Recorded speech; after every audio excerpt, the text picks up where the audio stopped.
Hello everyone and welcome back to some more Goddess of Victory Nikke. George Lord 10 here, and as you can see by my lobby screen, I indeed in fact MLB over Anise, aka Anise Star.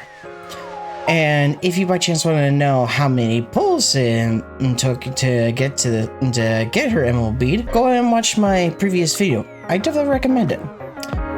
But on top of doing pulls, it's been, well, quite a few days since I recorded pulling for Anise, and within that time frame, Neon's banner actually dropped, being, and of course, her overspec is Neon Vision Eye. One thing that a couple things I wanted to make mention of is, one, I've only exclusively done daily pulls with this banner. I haven't done any multis as of yet. And with this background track, there is actual like vocal lyrics when it comes to this song. And the song, I believe, is called True Firepower, one of the many song tracks done by Cosmograph. So I think Neon is actually the first one to have a background theme for their banner with lyrics. Everyone else's has had just more or less music as a background track.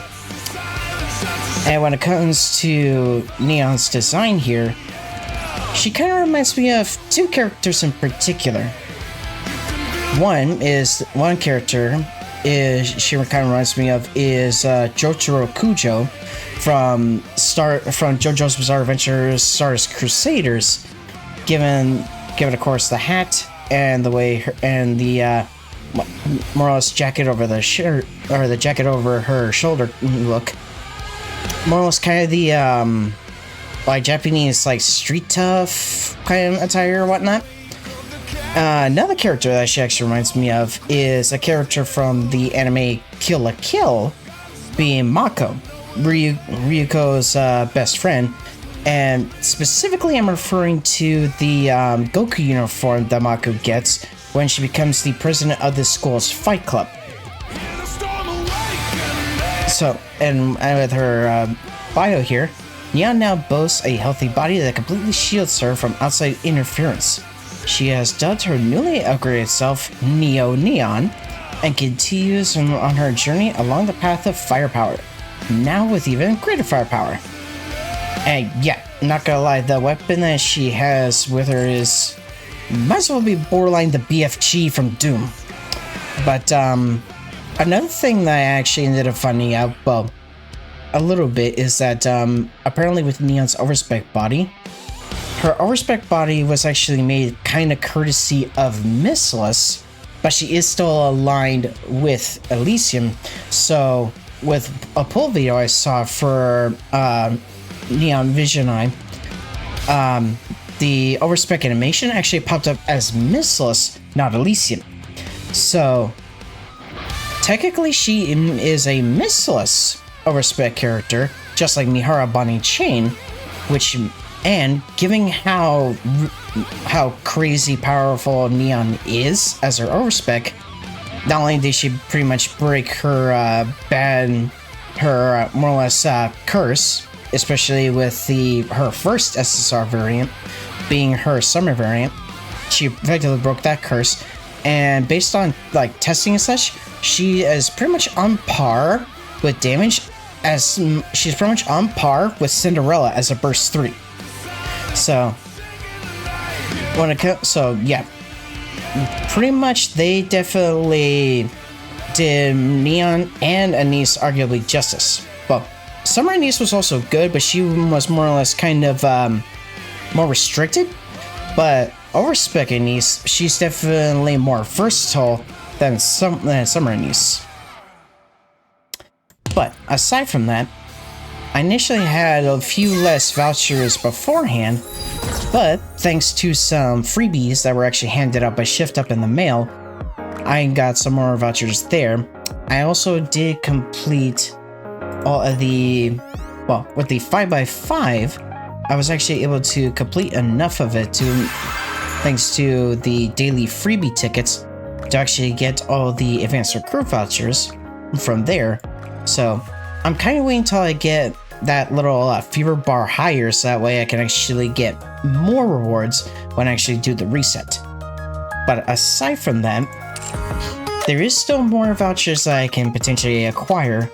One is through Anisa's gacha skin that actually dropped at the same time as Neon's banner, along with, of course, Story 2, and I believe hard mode is actually available currently as well. So I can more or less go through all of the anniversary story in one sitting, but I may break it up into parts, but that will pretty much be, I'll be thinking about that as I go. One thing that was actually unique about this particular gacha skin, aside from there being, of course, the 2 skins instead of just the 1, there was also actually a unique animation that played when you first go into this. And another thing that I actually neglected to mention, for both Anisa's skin and for Liberali's skin, is in the ticket shop, you actually get access to one of the bundles of six of the more or less tickets for free.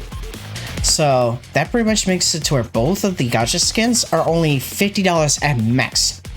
I have seen on occasion claims from comments on like other people's videos that they got the gacha skin early, but yeah, that's more or less akin to word of mouth. So unless there was like actual proof, I kind of had to take their more or less comment with a grain of salt, you know?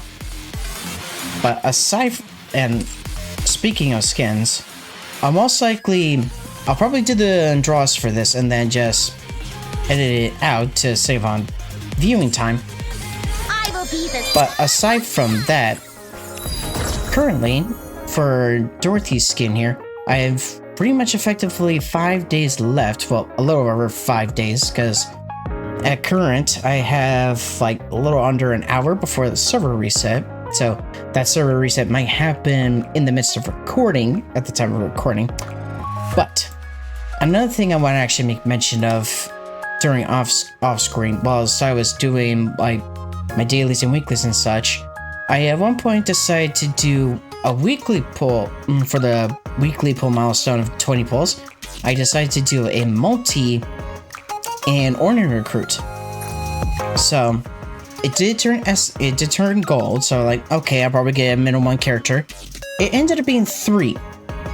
And aside from getting a dupe for Bunny Milk, I also ended up getting Pepper and Haran and the same multi along with the dupe for Bunny Milk.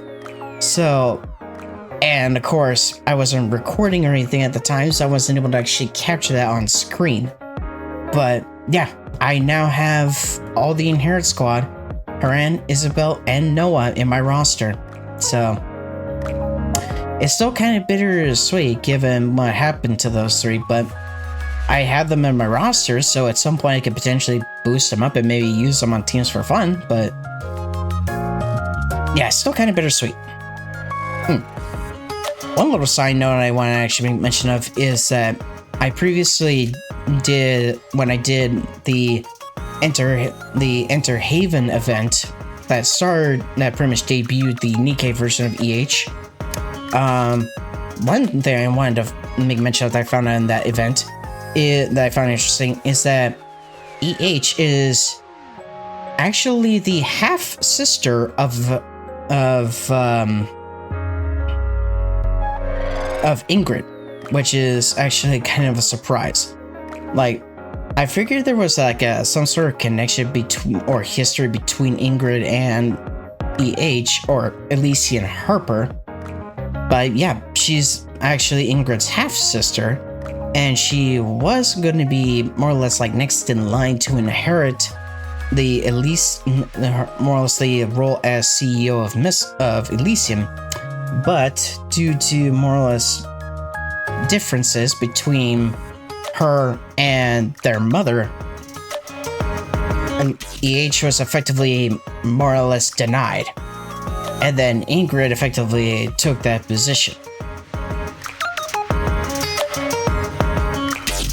And speaking of Anise, so far when it comes to Anise, I do have her collection item maxed, and I also have her equipment at +4. This is pretty much what I have so far in terms of like the bonus stats. I may potentially do re-rolling later on for these stats, but not gonna lie, I do definitely need more of the custom modules because I only have like less than 40. So I would definitely need more, especially if I'm going to like more or less re-roll for abilities. And speaking of abilities, all of her skills are at currently level 9. I do have potentially enough to get them to max, but I'm gonna kind of hold off on them for now, mainly because I want to actually have some materials on hand to boost Neon's abilities. And so far, she's been pretty helpful in teams. Like, she effectively replaced Volume as my burst 1 for Tetra Tower, because she definitely outclasses Volume, arguably, with her skills. And another kind of fun interaction that I discovered is specifically when pairing Anise and Siren. Specifically, if I have Anise in towards the left side of my team, like in the second spot, and then I have Siren in, say, the 4th spot, there's actually a kind of unique interaction where Anise will trigger first, then Siren will trigger immediately after, so I can get both their burst skill abilities, which is kind of interesting. Though from what I could tell, I don't think I'm actually able to get the more or less other burst ability that Anise has, where she's effectively the off burst one. Then everyone can get like more defensive buffs like healing. As from what I can tell, or from what I could tell, I don't think that actually more or less works. So like it goes Anise, then Siren, and then Anise again, because effectively she would be after Siren. From what I can tell, I don't think that more or less actually works with her abilities. But with that kind of more or less with that incident, it's kind of almost akin to how Tia interacts with other burst ones. Like with my Missiles team, as my burst ones, I have like say Tia paired with Leader, so that Tia would trigger, then Leader would trigger, and then it would be Naga, and then which are burst 3, which typically is going to be Quincy first, and then Mana first, because that's how my team arrangement is currently. But if I can get Neon, she may end up being put onto the team, potentially to replace Mana.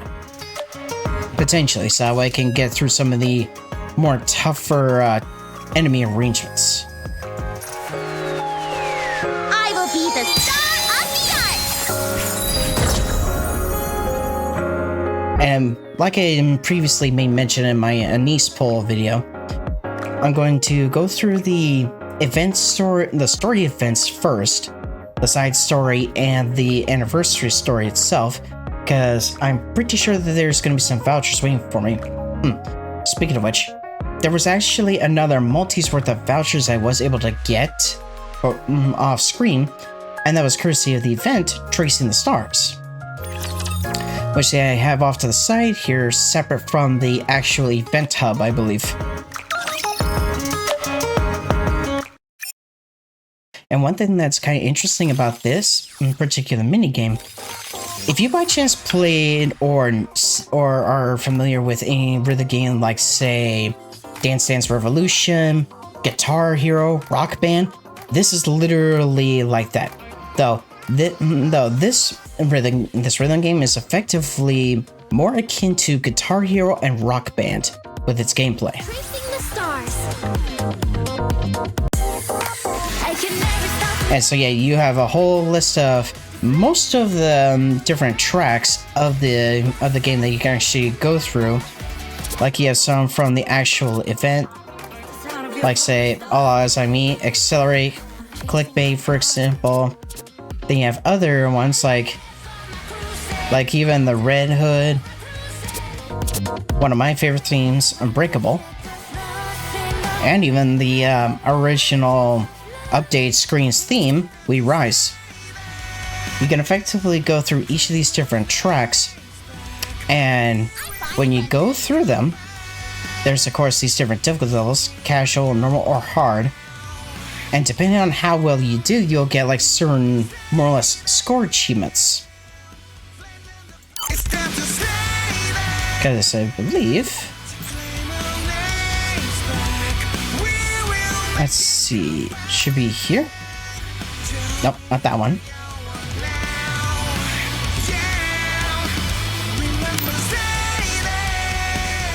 Well, I already went through the tutorial, but more or less it does play kind of akin to Rock Band. Matter of fact, No matter what you go with, let's do a little demonstration. And when you select a song, you can select the speed setting, beginner, intermediate, expert, or custom, and you basically alter the pace of it, and you get like certain like little star icon achievements for if you manage to get like a complete combo, if you get all perfects, I believe, and of course you also get one for completing it in general. here we go! So for on PC, it works a little bit interesting.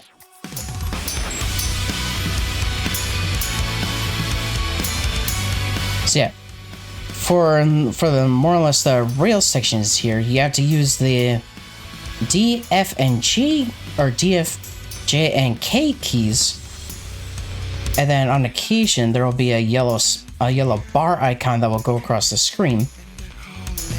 That particular icon you have to use the space bar for, and then there will be ones where they're like a green arrow, a set of green arrows going to the left, or a set of pink arrows going to the right. Those specifically involve the shift keys, the left shift key and the right shift keys in particular. Yeah, there's the spacebar one. So yeah, it's pretty much just like any game of Rock Band or Guitar Hero. Though, thankfully, oh, there's the shift ones I made mention of.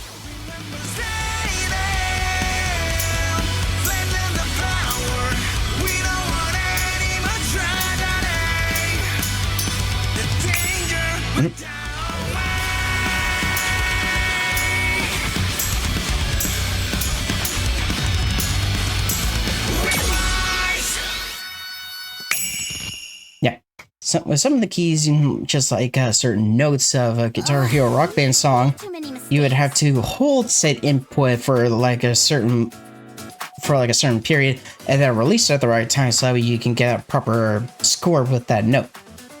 So yeah, you'll get like a particular star icon for any of these three achievements: new record, full combo, and all perfect. So yeah, that's kind of the gist on how the minigame itself works. And thankfully, unlike that one particular, I want to say it's a Rock Band achievement, I think it was called Bladder of Steel, where you have to effectively go through like a whole list of songs without pausing. Thankfully, this is not like that. And when it comes to where I got that extra multi-hit vouchers, it was specifically with this set of achievements here, where you had to complete certain song in among the list once. You only have to do that song once, and then you can get the voucher for that respective song.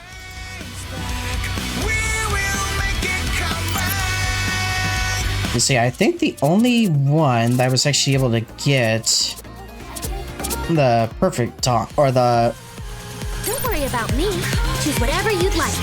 Yeah, I think I got that one, which was the non-broken combo, I want to say.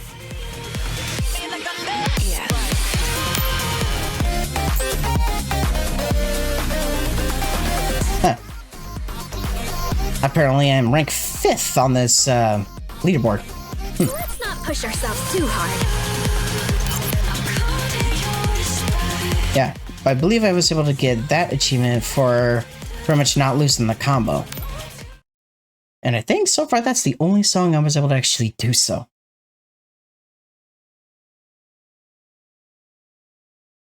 But yeah.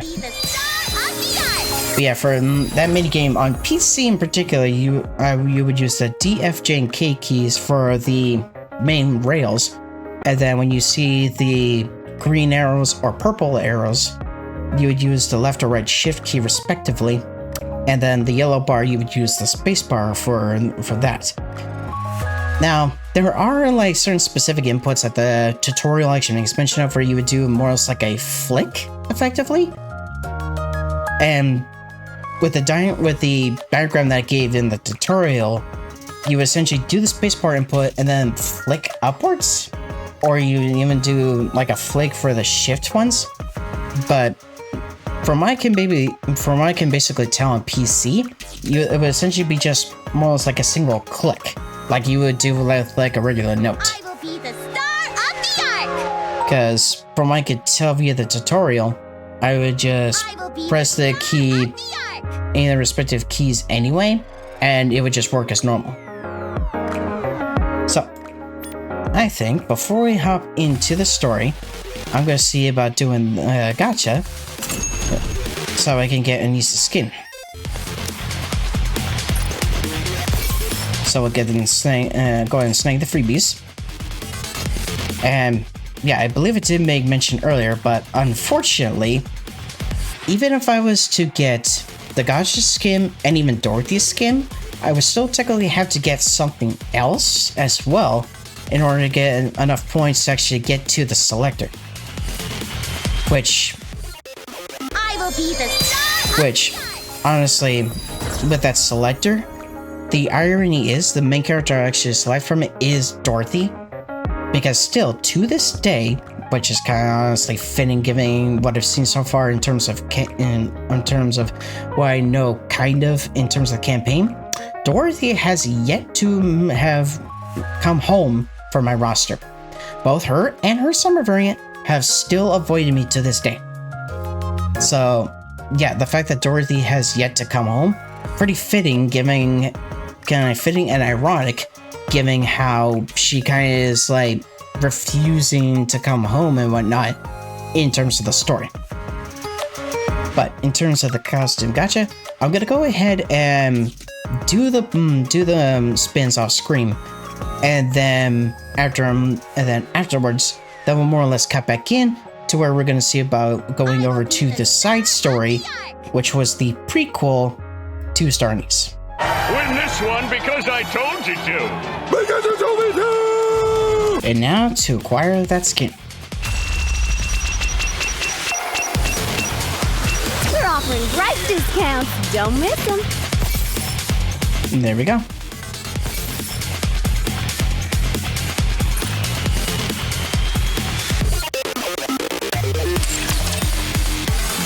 So yeah, go figure I would have to, just like in other previous gacha skins, I'd have to go all the way to get all of the rewards. So, go figure. Given my luck when it comes to that wheel, yeah, you can definitely see how I am skeptical when it comes to the comments saying that they got it early, like once the gold option actually came up. So now, let's get a preview of what it looks like. Outshine the stars. Outrun the light.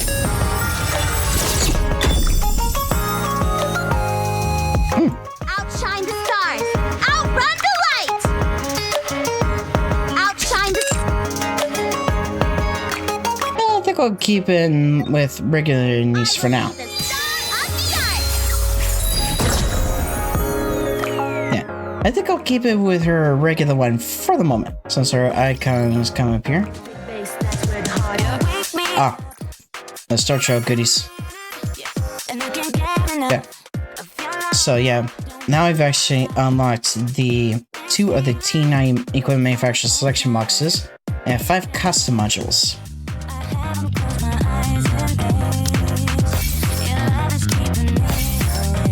So yeah, even if I was to get the Dorothy skin, that would give me only to like 870, I think.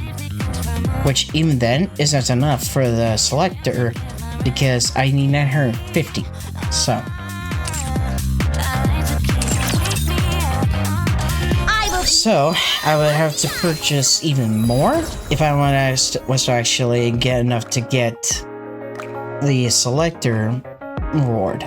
And to go all the way, people have done the math and apparently it would take like $250 to actually go all the way. So it's like, yeah, no thanks.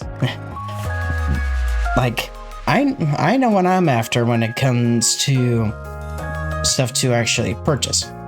So, I'm pretty much good.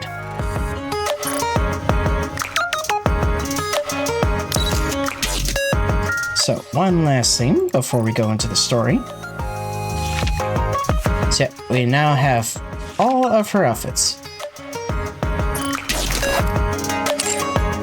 I want to go beyond the Ark and shine like a star up on the surface. So even if we're far apart, you'll always be able to find me. If I run low on light, I'm coming to you for a recharge. Commander, how does it work? I'll just squeeze you real tight. Commander, you're like the clouds up on the surface. Just seeing you lifts my mood.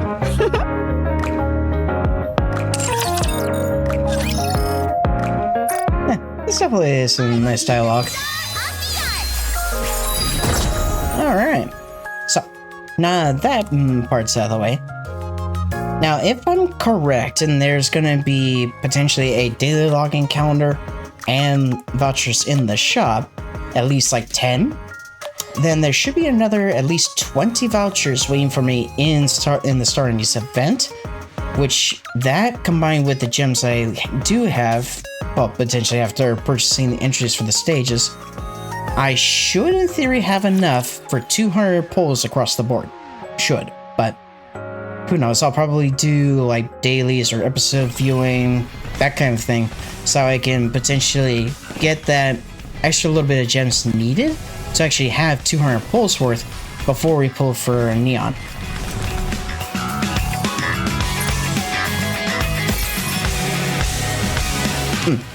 And also, I've pretty much been in progress of getting Moran's treasure item.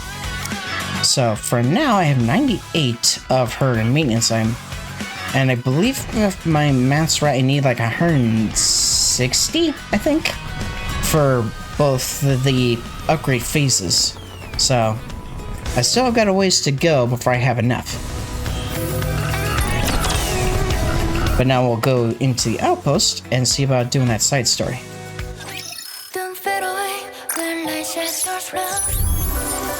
I still got a little bit of time before the server resets, so it may potentially get into progression might get interrupted when the server reset happens, but if it does, then I'll just refresh it and then we'll resume where we left off.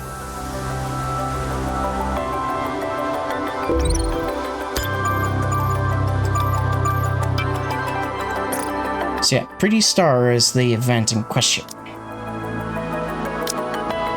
So yeah, we'll get gems, a song, and then, yeah, so 200 gems in total. And then we get the song, and then the Ark's Star Frame.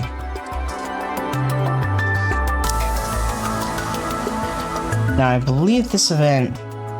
Actually...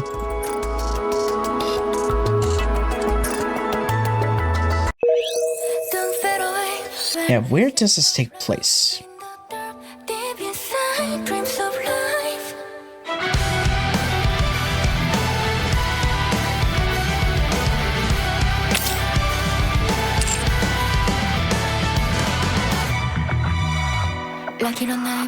Okay, so yeah, so Pretty Star does take place after Overzone and effectively Ark Guardian, and just before Footstep Walk Run.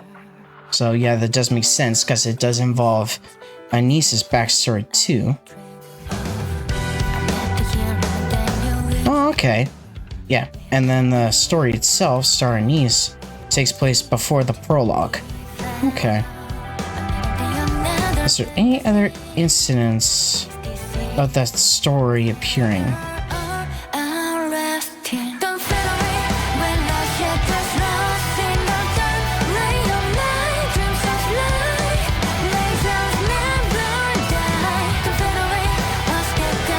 If I see by chance a snippet, then I'll know for sure. I don't believe so.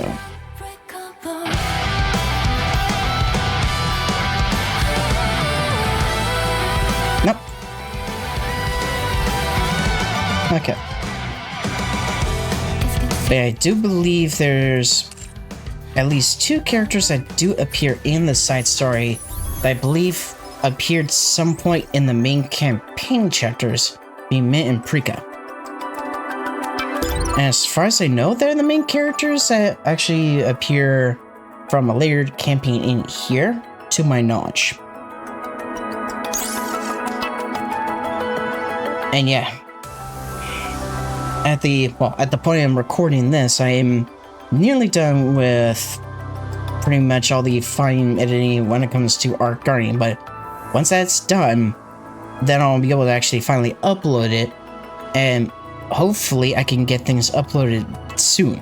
So we'll have to more or less wait and see. But let's see about beginning Pretty Star.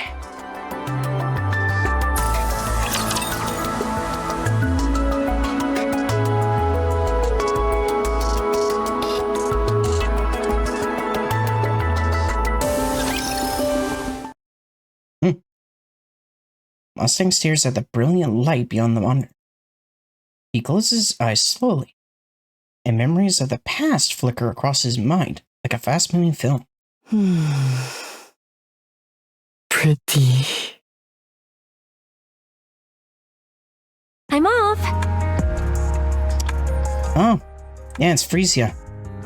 So yeah, apparently, I think based on like snippets I've seen of like video thumbnails and whatnot, especially of a particular channel that definitely likes to upload basically spoilers not long after the content is live. So I tend to try to avoid those videos like the plague. But yeah, Frisia is actually the little girl that Oswald met and more or less adopted during Ark Guardian. Very well. Go on then. And speaking of the goat, there he is. Yeah. Definitely the first time I've seen Oswald in a casual attire outside of his usual uniform with the tactical vest on. Oh, right. I'm going to be a little late today. I've got an important meeting, so I'll grab dinner on the way. Just go ahead and eat without me. You've been out quite a lot lately. Well, you know how it is. It's crunch time. Performance reviews are coming up, and that's when they decide who gets promoted. So, yeah, I've got to pull a few strings. Hey, what's wrong? No, it's nothing. Oh, now that I remember, didn't you say you were meeting someone today too? Yes, I'm meeting a former colleague. Oh, from Special Ops? Are you going back to being a hellhound? Didn't we agree not to bring that up? It's not exactly the sort of past to joke about. Just messing with you. But seriously, if anyone tells you to go back, don't. Promise me, okay? Rest assured, I have no plans to return. Good. It's peaceful now, so you don't need to do that anymore.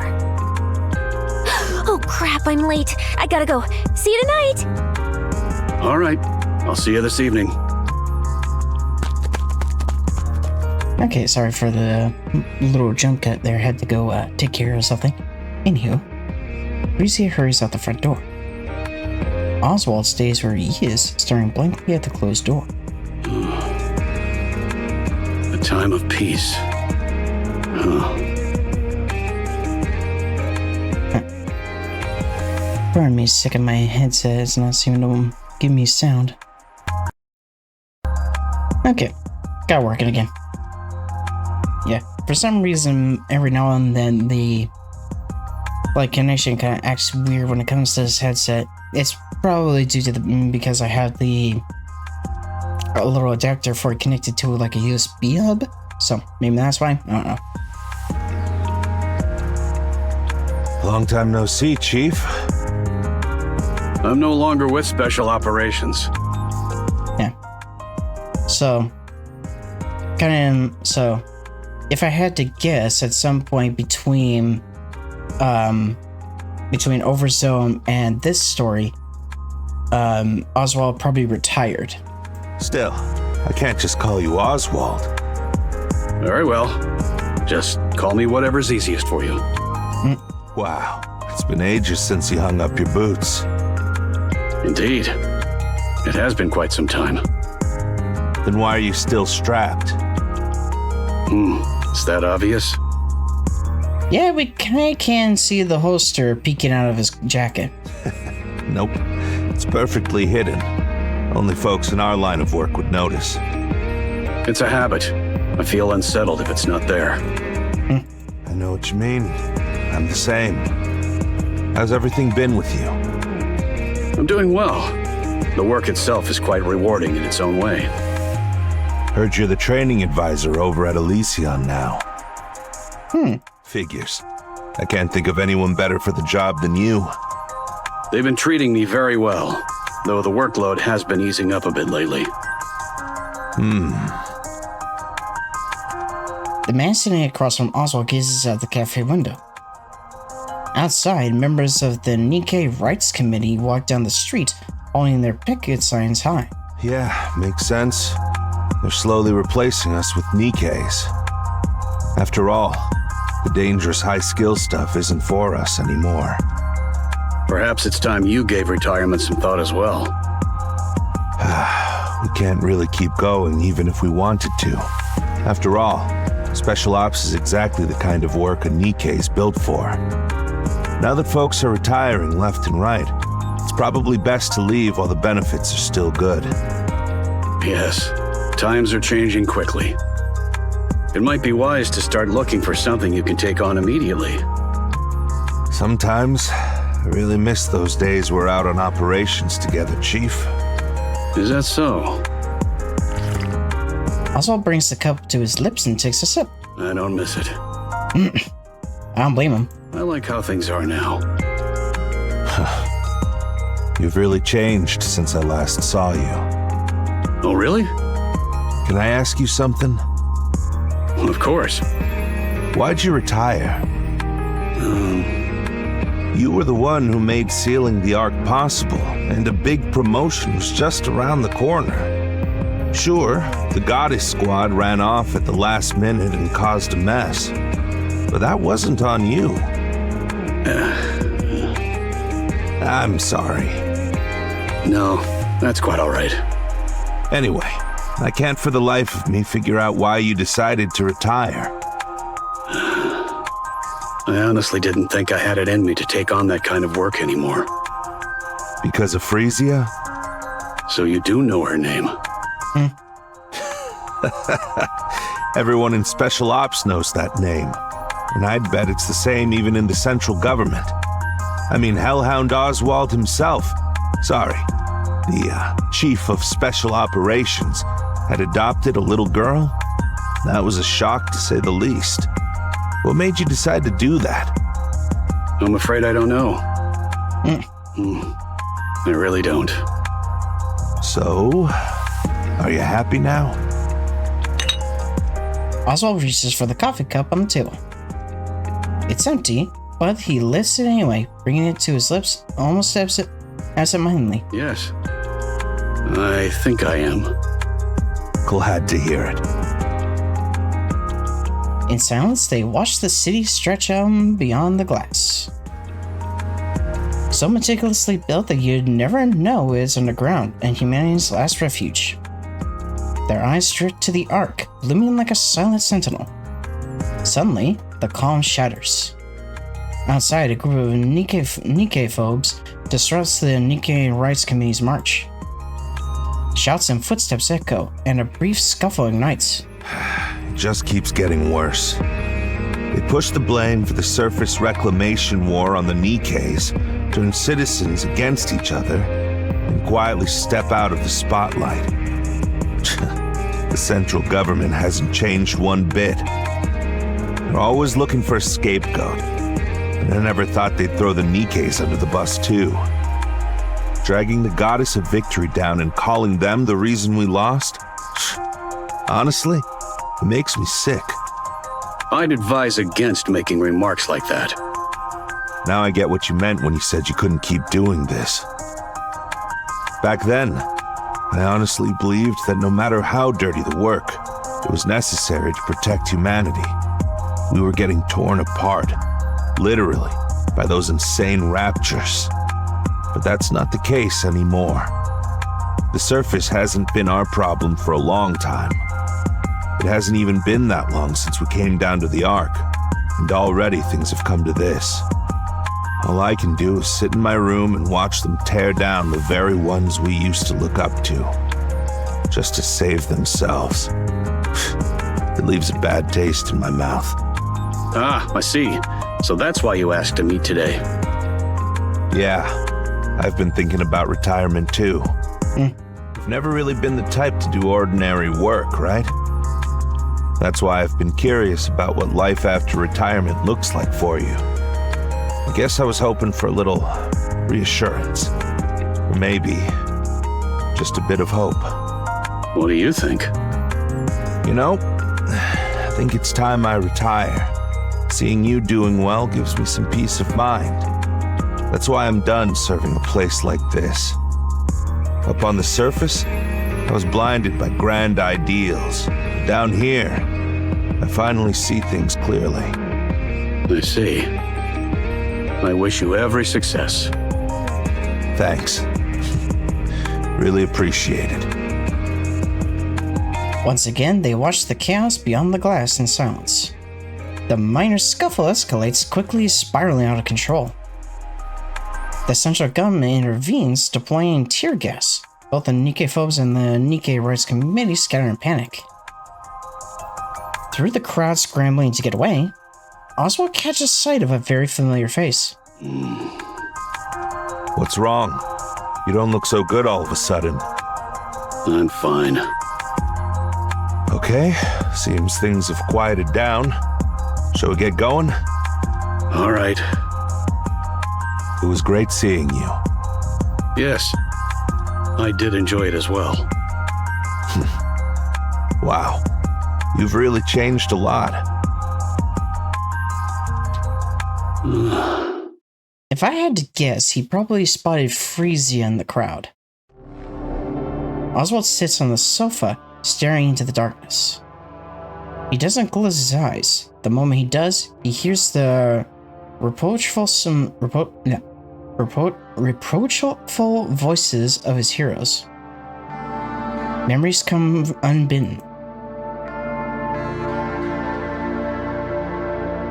Of the times he betrayed the very people he once admired. He tries to tell himself he had no other choice, but the comfort never lasts. After all, the truth remains unchanged. He had abandoned them on the surface. He had turned his back on his heroes. There was a time when that self-loathing consumed him, but he couldn't escape it. He thought about ending everything dozens, even hundreds of times. But every time... I'm home! Huh? Hey, what are you doing sitting in the dark? The lights come on, and Oswald winces against the sun glare. Are you okay, mister? Did you get into a fight with the person you met today? But every single time, he is saved by a girl with no ties to him, who looks him straight in the eye and asks if he's alright. Mister? Frisia, Yeah? What's up? I know you've been working with the Nikke Rights Committee. So I was correct. Don't.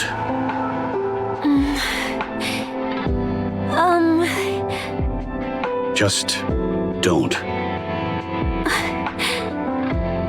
Why not, mister? It's too dangerous.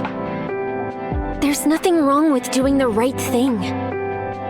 How can I just stand by when people say the Nikkes are the reason we lost the surface reclamation war? So all that talk about getting promoted wasn't about your job after all. Nope. Yeah, I'm getting promoted to team leader. So, what's your goal? I want to make everyone look up to the Nikkes once more. How do you plan on doing that? I'm not sure. But I can't just stand around doing nothing. Frisia, the Ark has no need for heroes. There must be none. Otherwise, they'll only be dragged down in the end. What you're doing now isn't just pointless. It's downright dangerous. I don't see it that way. More and more people are joining us, and one day everyone will see that the Nikkes aren't a symbol of defeat. They're the goddesses of victory. Don't do it. Oh, come on. You loved the Nikkes, didn't you? And the goddess squad too. Not anymore. Frisia gestures toward a pair of leather gloves inside an acrylic case atop the living room display cabinet. Red Hood's signature is scrawled crookedly across the leather. What are you even talking about? You keep them on display, clean the case every day, and always end up smiling whenever you look at them. That lie doesn't make sense at all. So why are you doing this? There's nothing more painful than seeing someone you've long admired brought down. Exactly. That's why we're going to stop it. You can't stop it. The top brass won't allow it. I know. The central government needs a scapegoat, and I get why they're letting those Nikke phobes run wild. But are we just supposed to stand by and watch the Nikkes who risked their lives for us get treated like this? I wish we could do more. But for now, we can only stand by. Now that I'm a team leader, I can do so much more. And the committee gets to decide what it wants to take on. You're looking at having a choice a bit too optimistically, aren't you? Oh, am I? I already told you. Don't do that. I'm doing it anyway. Frisia. I'm crashing at a friend's tonight. Frisia opens the door and walks out. Oswald stares after her, stunned into silence. 3 days later. Uh-oh. Well, this can't be good. Oswald watches the news, then bolts from the room. As he runs, his hand slips inside his coat, checking the chest holster. The handgun is snug, exactly where it should be. He arrives at the scene. The authorities try to stop him, but he brushes past them effortlessly. It's over. The plaza is a wasteland, shattered furniture and broken equipment lie scattered everywhere. And lifeless bodies are strewn across the ground. Oswald scans the faces quickly. Relief washes over him when he finds that she's not among them. He exhales and his phone rings. Oswald heads straight to the hospital, where he finds Frisia lying in her bed, eyes staring blankly at the ceiling. Oh no.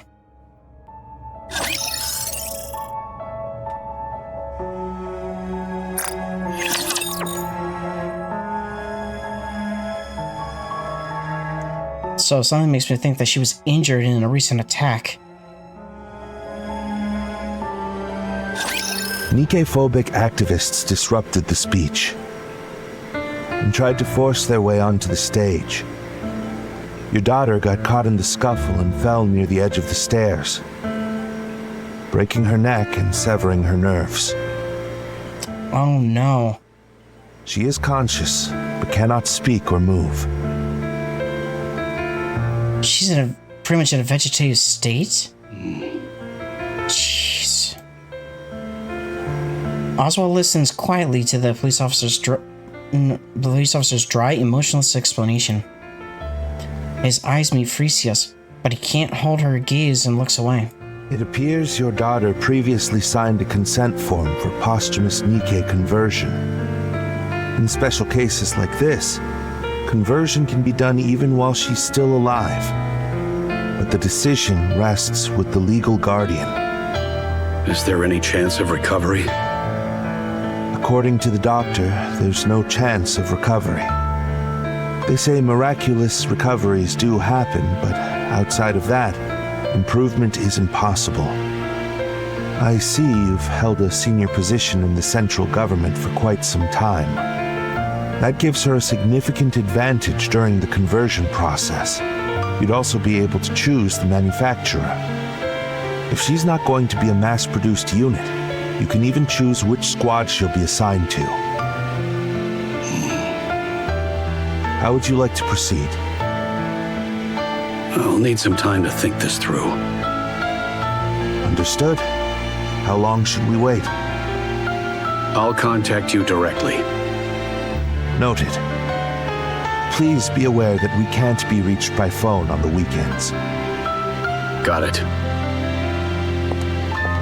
The police officer steps out of the hospital room, leaving behind only the beeps and whirs of machines. Frisia, do you want to become a Nikke? Frisia blinks.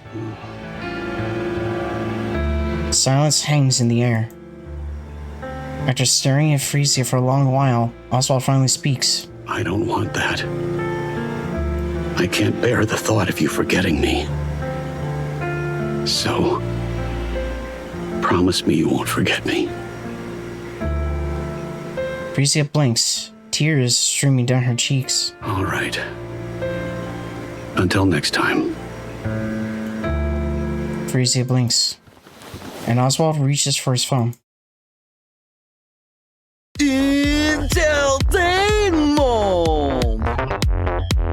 Yeah, so here's pretty much the debut of past Oswald in a pretty much a red and black checkered outfit. VIPs of the hour, mes amis. Though his theme song is definitely more menacing than his current theme. Enjoying yourselves, oui? Soft murmurs ripple through the audience. Ooh la la, barely a whisper. Tell me, did les spectacles tickle your fancy, Michelle? The audience erupts in cheers. Et voila, today's extravaganza draws to a close. Take care on your way home, Michelle. People are filing out, their footsteps fading into silence. Mustang watches until the last audience member disappears, then makes his way backstage. A staffer hands him a drink. He sips them casually, then flings the remainder across their face. What a dick! Get the sweetness right. I won't repeat myself. Yeah, this is definitely not the current Mustang. Though, based on the information that we should know from Velvet, Mustang in the past was not so very friendly compared to how he is currently. Like, from what I know from what Velvet has mentioned during, say, like the Coins and Rush event, Mustang has kind of a dirty past. Mustang enters the monitor room and sinks into an extravagant single-seat sofa that looks completely out of place. A handful of staff rush to his side, touching up his makeup, spritzing perfume, and fixing his hair. Which genius handled the lighting today? That'd be Richard. Hanson, huh? Fire him. That glare's unbearable. Also, yeah, the French accent is definitely pretty much an act. This is his real accent. How'd something like that even make it into the Ark? The setup's exactly the same as always. Do you have any idea how blinding those things were today? Richard has been with us for 3 years, and this is his first mistake. Fire him. Now. Understood. And what's with the audience tonight? So lukewarm. Pathetic. Every last one of them. Yeah, this is definitely not my kind of Mustang. This is not the Mustang we know and love. I give them a rare performance like that, and this is the thanks I get? I'll look into it. Who's in charge of marketing? Bring them to me. He's just stepped out to the restroom for a moment. Didn't I say to wait here until the show's over? Am I a joke to you? He's been unwell with gastroenteritis for the past few days. I was worried it might get worse if left unattended, so I sent him to the restroom. And just who do you think you are? Who gave you the right to run the show while I'm away? That's not the case. Not a single thing meets my standards. And it's sweltering in here. AC, now! Right away. So, how are the ratings today? 4.1%. Unfreaking believable. Wasn't it 7% just last week? Indeed it was. And 12% the week before that? Correct. Why the hell are the ratings still dropping? Maybe it's because of the fact that you just have the personality of an asshole. Our survey shows that the biggest criticism is a lack of novelty. He just hit him, didn't he? Mustang kicks Hansen square in the shin without even standing up. What a dick.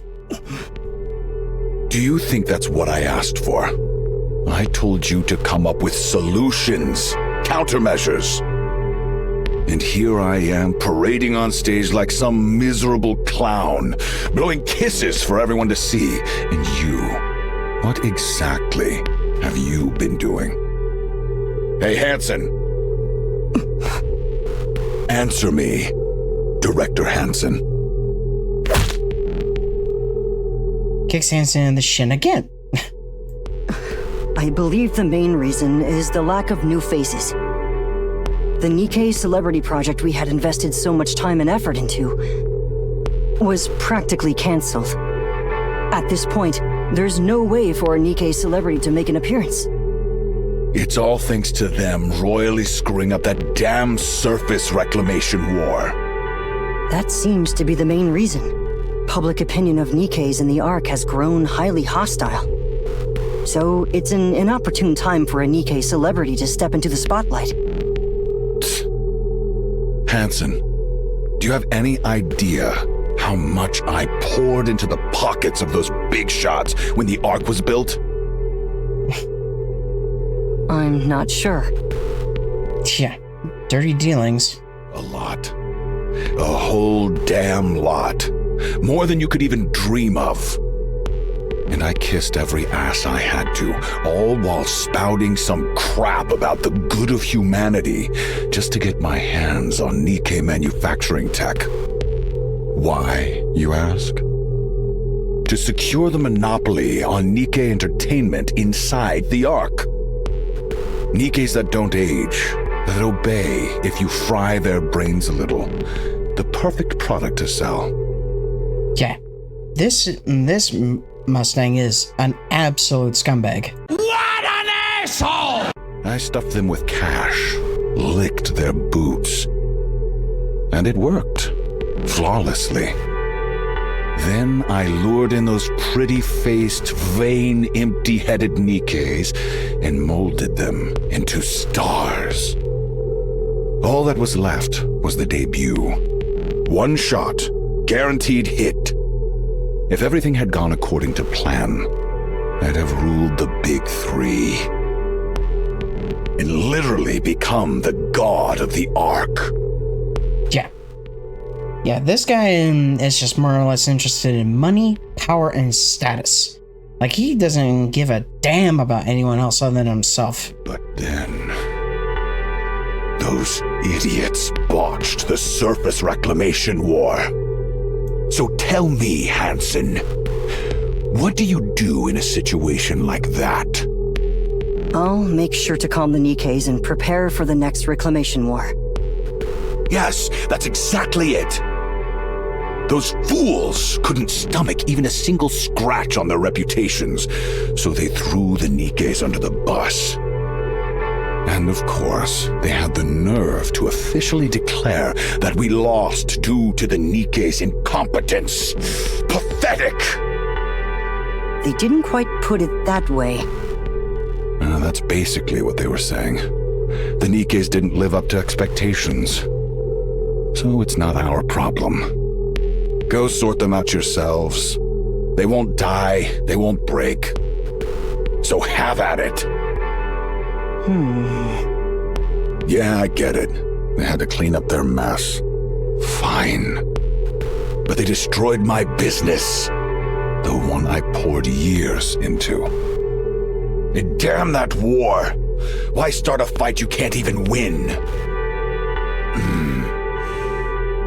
At this rate, we're finished. Absolutely finished. There's nothing left for us. Nothing. Hansen, fix this. Now. I'll do my best. I don't care how you do it, just get it done. Yes, I understand. My car? It's waiting outside. I'm heading to Ephialtes. Don't even think about looking for me. It seems you've been going there quite often lately. How else am I supposed to blow off my steam, huh? I'm leaving. Hey, give me a change of clothes. Mustang gets to his feet and strides out of the monitor room. Hansen lets out a deep sigh. Always working yourself to the bone, huh? Yeah. Then there's this chick I haven't seen imagery of. Which, not gonna lie, she has probably one of the silliest names I've seen. Like Mrs. Miss? Like, really? It's like, that has gotta be one of the silliest names for a very attractive character design. But, again, that name, Miss? Like, it's like, do you have a cousin named Hit? Like, or Mr. Hit? Like, that just seems like such a silly name.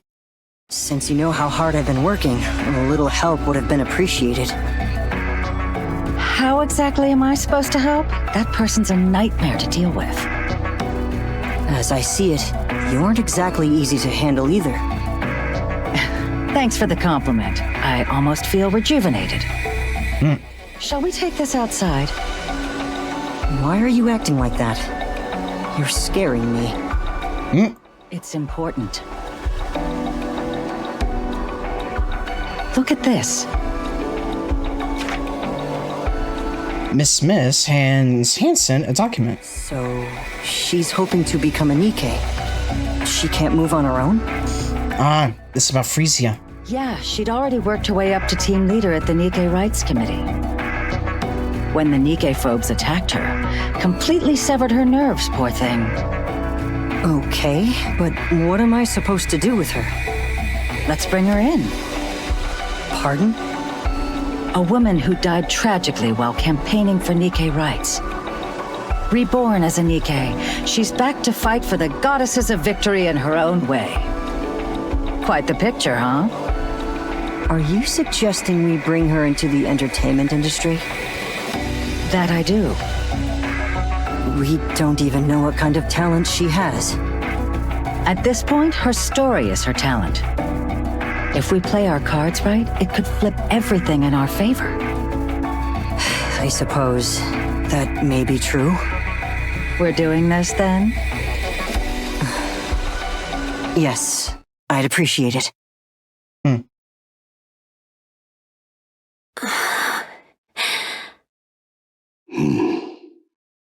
Mister. Yes, it's me. I'm so glad I remember everything. Yeah, that's a relief.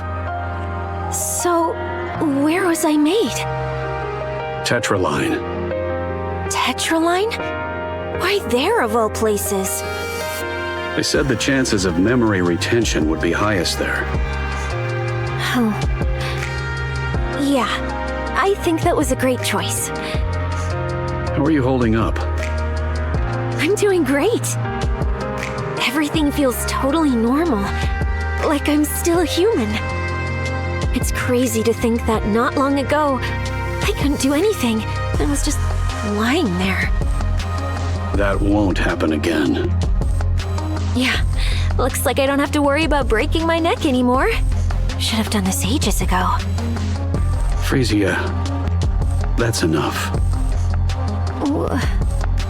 I've come this far, so I can't stop now, can I? Nikke's are managed by the Big Three, but they answer to the central government. There's no way the government would allow their rights to expand. From the government's perspective, the Nikke phobes are useful. So you think it's okay to just let it be? There's no helping it. Huh. I don't think so. Now that I'm a Nikke, there's so much more I can do. I'll make it happen, no matter what.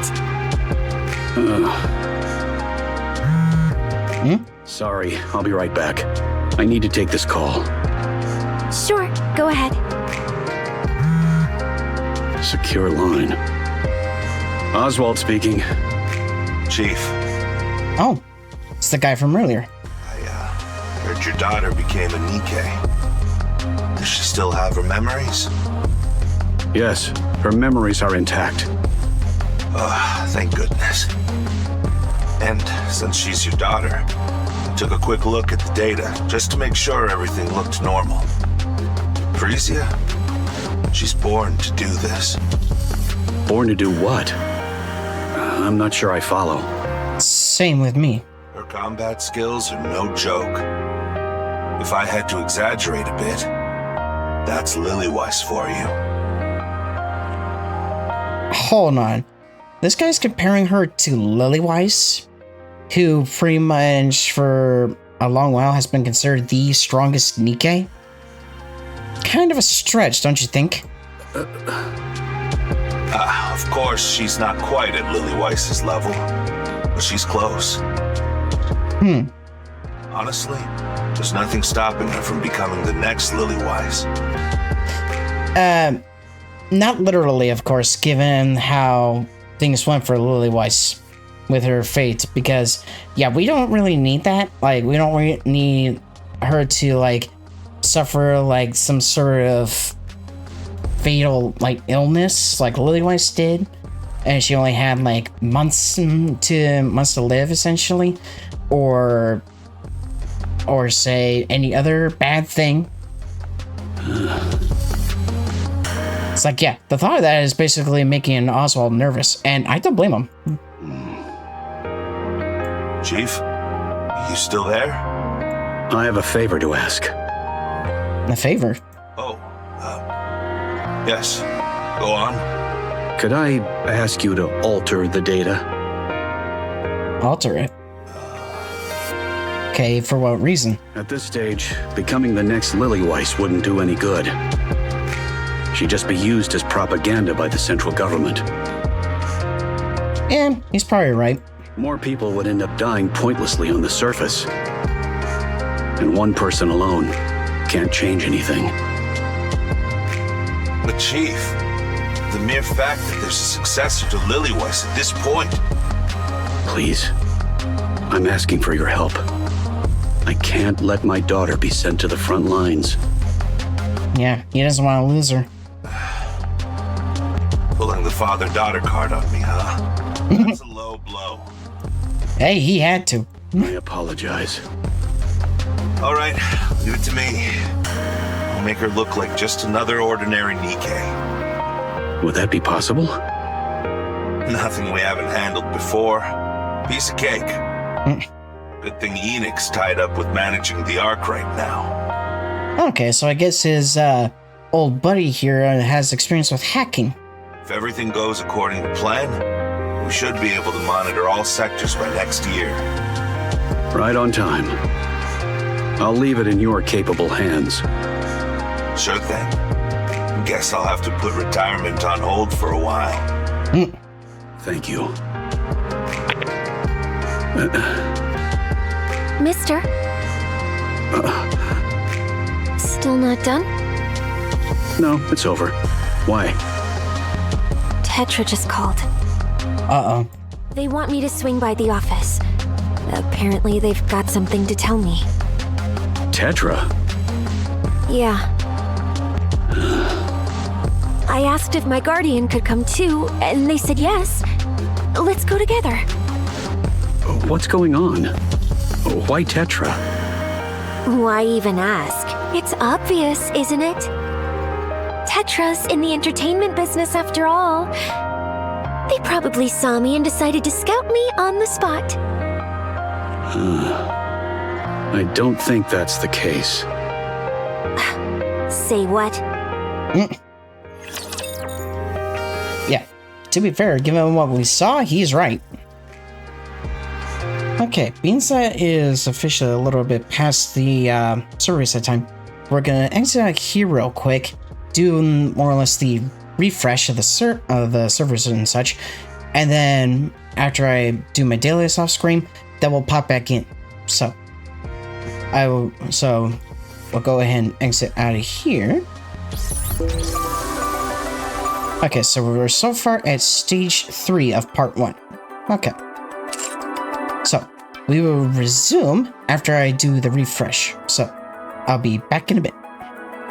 After these messages, we'll be right back. Okay, I'm back after what would have been a short break, but ended up being like pretty much a day or two because, well, life decided to intervene into my recording period, so we're just gonna more or less continue on with Pretty Star, and then once we get the event done, or once we get this side and story done, then we'll move on to the main story itself. Thankfully, there's still thankfully I still have enough time to actually do the event itself. But let's go ahead and move on with stage 3 of part 1.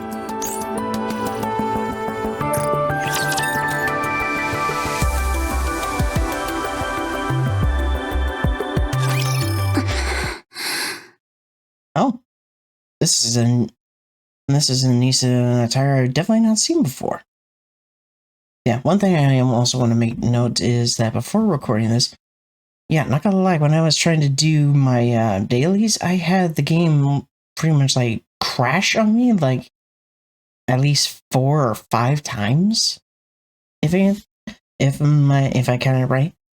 But more or less after doing some cleaning up in terms of like RAM usage and doing a little bit of like system updating, everything seems to be working fine for now. But who knows?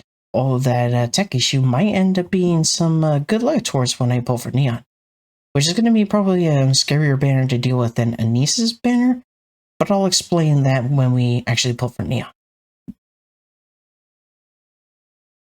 Anissa stares intently at her desk. Every inch is scrawled with scribbles so crude she can barely bring herself to read them. So she's being bullied, I guess. She grabs a wet wipe from her bag and tries to clean them, but they won't budge. Permanent marker, huh? Oh. Yeah, that's definitely extra spiteful. If I am correct, you can technically remove paper or permanent marker ink by using, I think, rubbing alcohol. And he scans the classroom. There's chatter here, soft snores there, music spilling from headphones, pages turning. And through it all, she knows that they're all watching her. Who the heck did this? Huh? She gets no reaction at all, as though she's not in the room. Oi! Who the hell did this? Yeah, it is rare that I've seen Anise angry or upset. Still no reaction. Anise tries up to a girl talking with her friends.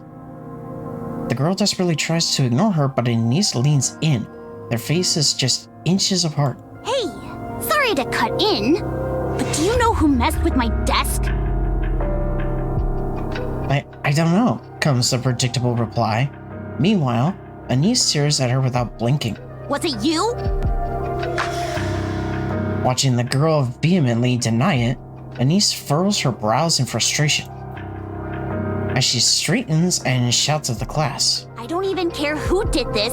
Just tell me why. Huh? What the hell? If you're gonna screw with me, the least you can do is give me a reason. The classroom becomes so quiet that you can hear a pin drop. Seriously, this is driving me nuts. And it's not even the first time. Anise sits at her desk and pulls out another wet wipe. She scrubs furiously, and the scribbles start to come off little by little. The red writing comes off far more easily than the rest. She stares at the red stains left on the wipe when she shoots to her feet. Without warning, she clamps a hand around the back of the girl's neck in the front row. Jesus. Hey, Class Prez! You're supposed to set the example. So, care to explain why you pulled a stunt like that? And don't act like it's your first time either. It wasn't me. Weren't you bragging about the new lipstick just the other day? So it wasn't ink. The color's hard to miss. Thought you said it was expensive, but here you are using it to scribble. Must be nice having money to burn. Anise clamps down harder on the nape of the girl's neck. I wasn't the only one. But you're in on this too! Come on, Class Prez, step up and take the hit for the whole class! The class president rips herself away from Anise's grip, rubbing her neck as she glares, ickily? I guess that's what that word is? You wanna know why? You're a nobody, yet you strut around like you're all that. That's why. Yeah, so she's acting like the typical mean girl. What the hell are you talking about? You're an orphan. You only got in here on some scholarship. You've got absolutely nothing. So why do you strut around like you're in charge? I'm the leader. I'm the class president, not you. Oh, I get it now. You're from some perfect family, so you get to be class president. And me? No parents, scraping by on government handouts. And suddenly, I'm a threat to your precious spot. That pisses you off, so you pull this kind of crap, right? Please, know your place. Just because everyone humors you doesn't mean they actually like you. The classroom door slides open, and the teacher enters. What are you doing? Nothing at all. Sit. Class is starting. The class president glances at the teacher and quickly returns to her seat. The teacher eyes Anise for a moment before walking toward the podium. Anise lunges at the class president. Hey! I'm not done with you yet! Teacher! Teacher! Yeah, you're a coward when... What times is this now? Yeah, so she acts like a coward when the teachers are around. Dunno. Can't remember. Stop causing trouble. She's the one who started it first. I didn't do a single thing. Exactly. I'm not saying she's in the right. But things like this don't just happen for no reason. It might help if you take a hard look at yourself. Are you for real right now? Yeah. Pretty much, but not gonna lie, if there's one thing that school staff is terrible at doing, it's not the teaching, it's the anti-bullying. Like, I swear, there have been numerous occasions I've seen, especially in storytelling, where the victim of bullying ends up being accused and just pretty much ignored, more so than the bully that's causing the bullying. It's dumb. It's very dumb. What? Whoops, my bad. That came out wrong. I just meant it's a shame you're only bringing it up now. But hey, teacher, I've thought it over, and honestly, I don't see a single thing I did wrong. You were the cheer captain at the recent sports festival, weren't you? Yeah. You volunteered? Yup. Why? Obviously, I'm the best at it. I can plan the moves, lead the team, and have a pretty decent personality to boot. And the others agreed? How else would I become the captain? Why didn't you just let the class president have it? You know how it is, Anise. The class president. Yeah, her parents throw money at the school and she's just as dumb and selfish as you'd expect. So you know, Guess that explains it then. Isn't that way too blunt for teaching a kid how messed up the Ark really is? You think this only started when you came to the Ark? No. It's a culture with its own history and traditions. All right, Anise. Since we're talking about it, I'll be blunt. You were abandoned at birth and bounced from one facility to the next. Then, by some stroke of luck, you get picked for the chairman's so-called charity program. Special admission for the underprivileged, just to look good in the papers. And now, you've got things you never had before. Free housing, free meals, free education. So why isn't that enough? Why do you keep asking for more? Wow, teacher. That's a hell of a way to talk to a student. You sure that's allowed? Yeah. And honestly, this is fine for you. So, your answer? Yeah, not gonna lie, this teacher is a bitch. Do I really have to be honest? I've been honest with you, haven't I? Yeah, somehow I doubt that. I just want people to like me. I've never really known that feeling. But here at school... Damn it! I'm tearing up! Here, some tissue. When I got to school, the kids actually talked to me and hung out with me.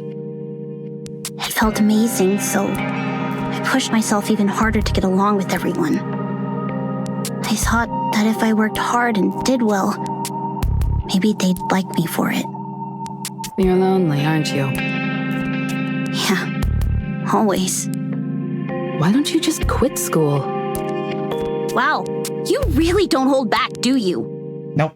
You're not going to get what you want here. The class president will keep pushing you around. And all outside activities, even part-time jobs are off limits, so you're just stuck here. At this point, you might as well quit and do what you actually want. You're living your life well because you work hard and fight for what you want. Honestly, that's impressive. But not here.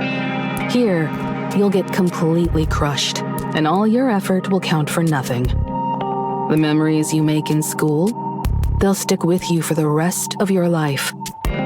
So quit.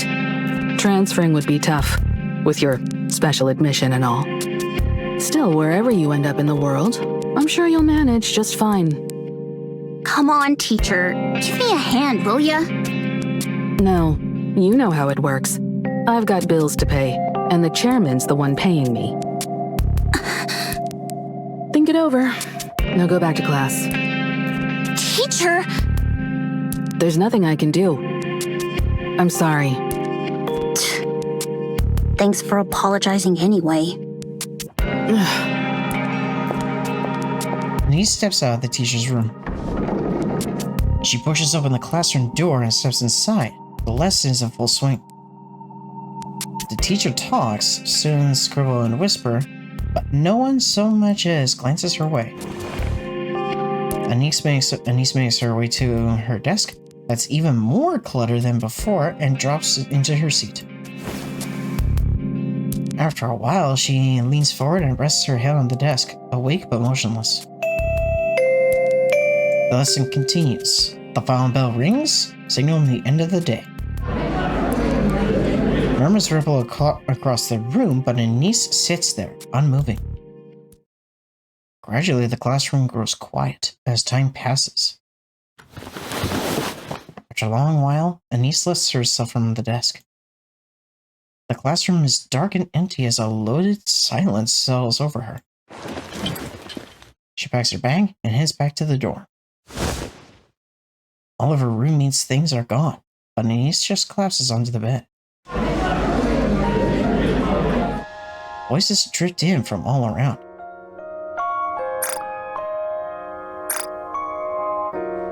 But none of them are for her. She closes her eyes and lets her memories surface. The thank you letter she wrote to a facility administrator left unopened in the trash. A time she asked a well-dressed peer to play, only to be slapped by their parent and splashed with water. That's fucked up. A friend she had made who was adopted and gone before she could say goodbye. Meeting that friend years later and greeting them warmly, only to be met with an awkward, uncomfortable smile. Dancing wildly on a stage, desperate for attention. At first, the laughter she got was intoxicating. Until she realized it was mocking, and cried for days afterward.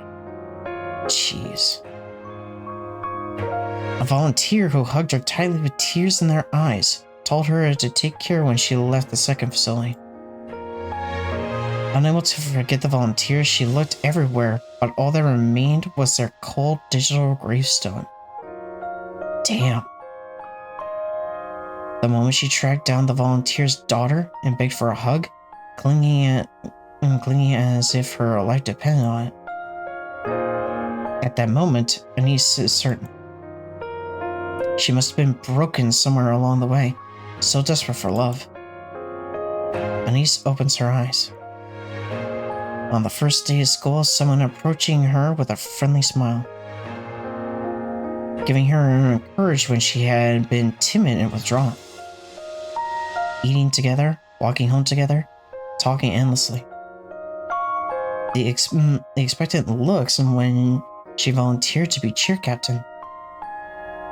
Practicing, laughing, and celebrating when they succeeded. Feeling unmistakably that everyone liked her. And at that moment, Anise is more certain than ever. She isn't broken. She's better than she ever imagined. That's why she doesn't want to let this slip away. Even if it's fleeting, not even half a year, it's a time when she can finally like herself. Anise closes her eyes again. It's okay. I can go back. Yeah. The next day, Anise opens the classroom door and walks in. Hey, good morning. Oh, I'm not liking this. There's no response. No one even glances her way. They finally finished the construction by the school gate. Gotta admit, it looks really nice. The room remains silent. No one even looks at her. Hey, anyone got a clue what we're having for lunch? She gets no reply. No one meets her eyes. I finished all the homework. Wanna go over the answers with me? No one answers, or even glances in her direction. Anise makes her way to her desk. It's still a mess, with things scattered everywhere. Amid it all, in a single chrysanthemum, I believe, blooms in a small vase. Okay, does that flower have significance? Anise feels a sudden urge to grab the vase and smash it on the class president's head. Jesus. But she holds herself back. She sets the vase in the corner of the desk, pulls a book from her bag and begins studying. Her eyes sting and her vision blurs, but she fights back the tears. Wait. Anise is allergic to those flowers, isn't she? That day, she doesn't utter a single word until she returns to the dorm and crawls into bed. Jeez. Well, that was easy. Yeah, something tells me that she was actually allergic to those flowers. Given that last sentence there. Alright. Part 2.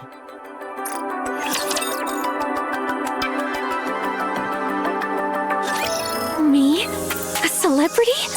Really? Yes, that's correct. Tetraline would like to formally invite you to debut with us. Ricia pokes Oswald in the side. See? I told you. May I ask why? I can't make sense of debuting a Nikke as a celebrity at this point. And there must be a reason you chose Frisia, given that she's never shown any interest in the entertainment industry. She's got talent. Yeah, so she claims. But, while I was on screen doing my dailies and such, a theory kind of popped onto my head. With the fact that her name is, I believe, Mrs. Miss, that kind of makes me have a theory that the Miss part of her name is maybe in some way related to Missless, and that she's maybe potentially Siwon and Jian's mom, but then again, it's kind of iffy because she doesn't have the same hair color as Siwon and Jian do, because their hair is more white with like mixes of like blue and purple, where hers is kind of more or less like the dirty blonde / golden blonde hair color. So I don't know, but she's still kind of an anomaly to me, given that I pretty much know next to nothing about her origin per se, or who she pretty much is. Once she debuts, she'll shoot straight to stardom. I'll stake my reputation on it. I wouldn't be so sure about that. You think I'd lie? Yes. Yes, there's nothing backing that claim. Yeah. Even Oswald is skeptical like I am. I hate to brag, but I'm a very successful producer. When it comes to spotting raw talent, no one even comes close. Where did you get information on Frisia? You shouldn't have had any contact with her. True. Every Nikke application goes through me. After all, we are a Nikke manufacturing company. Wait, so is my theory correct? Is she by chance more or less the CEO of Missless before Siwon? Tetraline hasn't been doing well lately. Either that or she's just more or less like part of Tetra. Not sure. So you intend to make Frisia a symbol for advancing Nikke rights to gain support? By my calculation, the Nikke phobes make up half the Ark's population.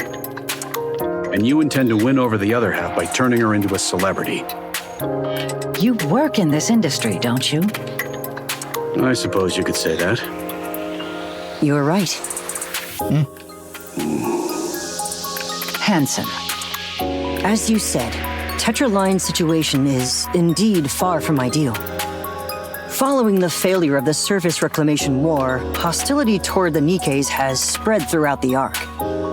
As a result, Tetraline, which had been preparing a major entertainment project centered on the Nikkes, is now taking a direct hit. That's precisely why we need your daughter. So you're hoping to turn things around by putting a Nikke with a story in the spotlight? I won't deny that. But that's not the whole story. The current situation is wrong. Nikkes should be celebrated as the goddesses of victory, not treated with scorn. I was only a child when the Rapture invasion occurred. I was powerless then. but I remember watching them fight for us on television. When I didn't know any better, I thought they were simply impressive. Once I learned the truth, I realized how noble their choices truly were. And now, those very Nikkes are being made scapegoats, persecuted for circumstances beyond their control. The central government's neglect has left even their supporters unable to speak openly. This is wrong. It should never have been allowed to happen. Your daughter's story is a compelling one. Someone who died fighting for Nikke rights was reborn as a Nikke and now chooses to fight again. With Tetra Lion's unparalleled character branding and promotional power, we can spread that story throughout the Ark. I want those who fight for Nikke rights to be able to speak freely and with confidence. I may be overstepping, but you seem well versed in this field. I believe you understand exactly what I mean. Please forgive me for speaking of such a tragic death in this way.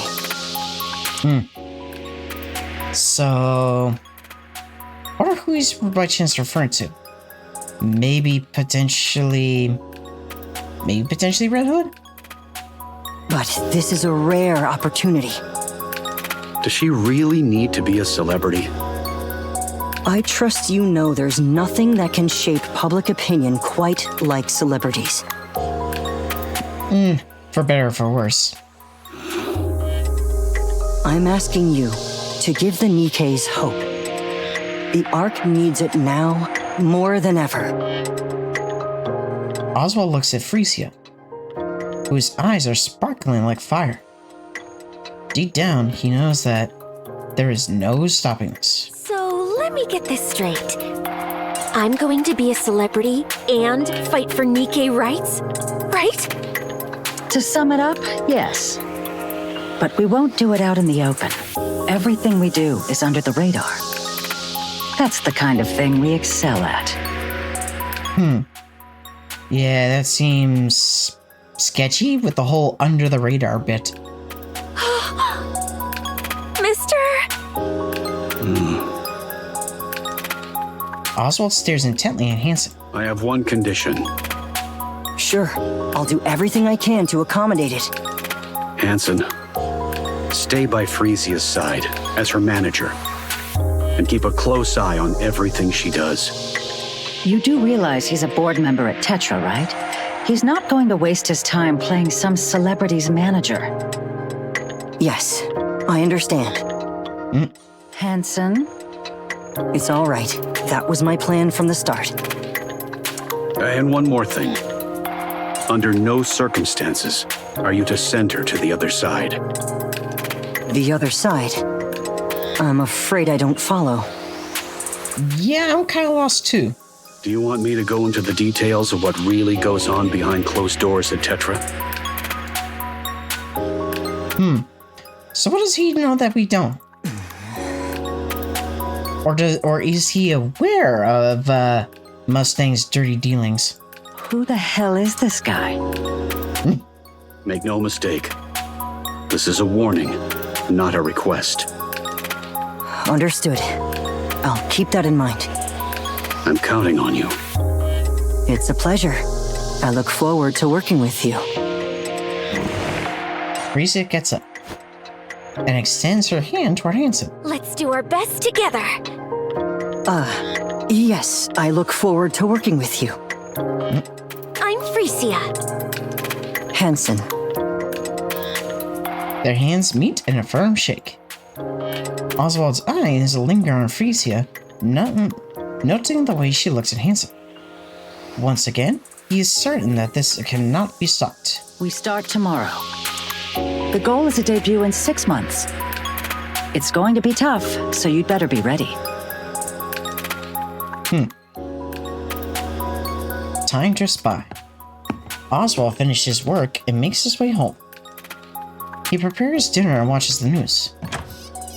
The front door swings open and Frisia stumbles in, utterly exhausted. They share a meal and talk about her training, the house humming with the gentle rhythm of everyday life. Frisia drifts off to sleep, and Oswald turns his attention to the work waiting for him tomorrow. He's completely settled into this rhythm, this quiet repetition of days. If life could flow like this forever, he thinks that there would be nothing left to wish for. But a week later, Frisia steps into a new world. That night, Oswald lies awake, wondering what he can do for her.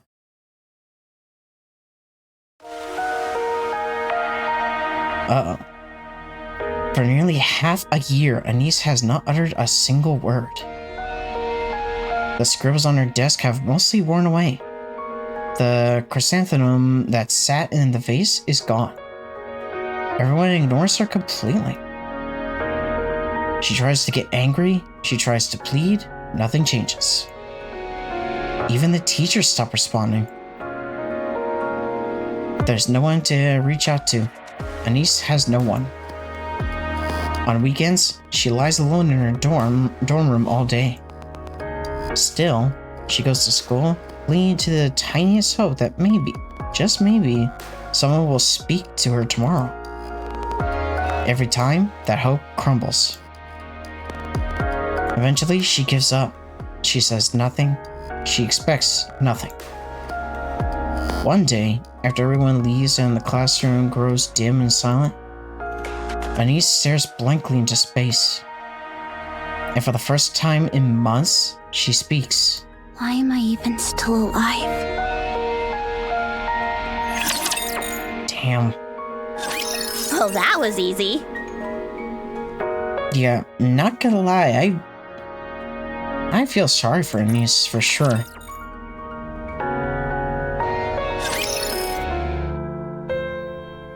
Anise sits on the rooftop railing. Despite it being kind of a gloomy moment, the background definitely is kind of an actually nice sunset image. Staring blankly at the sky above, she pulls out her phone and scrolls through her recent messages. Hey, I have a question about something from class today. She tried to sound casual, but the message remains unread. Her outgoing calls go unanswered, one after another. And not a single incoming call has come through. For a moment, she wonders if she's forgotten how to speak at all. Her voice comes out just fine. The absurdity of it all makes her lower her head and let out a small, shaky laugh. Soon, the laugh turns into sobs. Tears stream down, soaking her pants. She wants to be loved. Really loved, in a way she's never known. I wish I hadn't known. I shouldn't have let them get to me. Anise makes one last call to her teacher. It goes unanswered. She pulls herself up, balancing on the narrow railing. And then she closes her eyes. One step, that's all it takes. Just then, music blares throughout the Ark, loud enough to shake the air. It's bright and upbeat. And over it, a woman's voice rises. A song? So, Anise was stopped from ending it all. Jeez. It's a pop song. A light, pleasant melody with lyrics carried by a pretty voice. Without even realizing it, Anise finds herself drawn to the music. She knows it.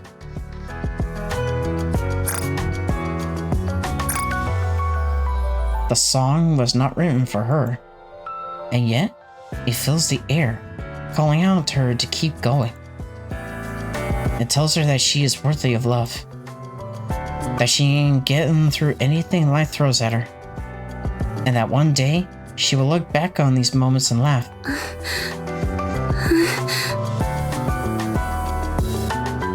It cheers her on and wraps her in comfort.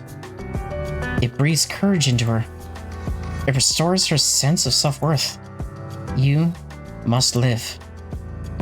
You have to live and taste the happiness life has to offer. The lyrics ride the melody and gently nudging Anise away from the railing. The song ends, but she doesn't move from that spot until morning comes. Tears streak down her face. Encouragement and support fill her heart with warmth. Anise whispers to herself, as if making a vow. I gotta live. I gotta fight through this. Wonderful. Oh, and here's the evil Mustang. Brilliant. Simply brilliant. You actually went and did it, huh? Thank you. And the ratings?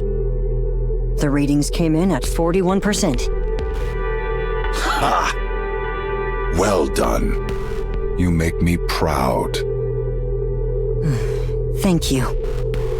You kept coming to me for money, so I had to wonder what nonsense you were cooking up.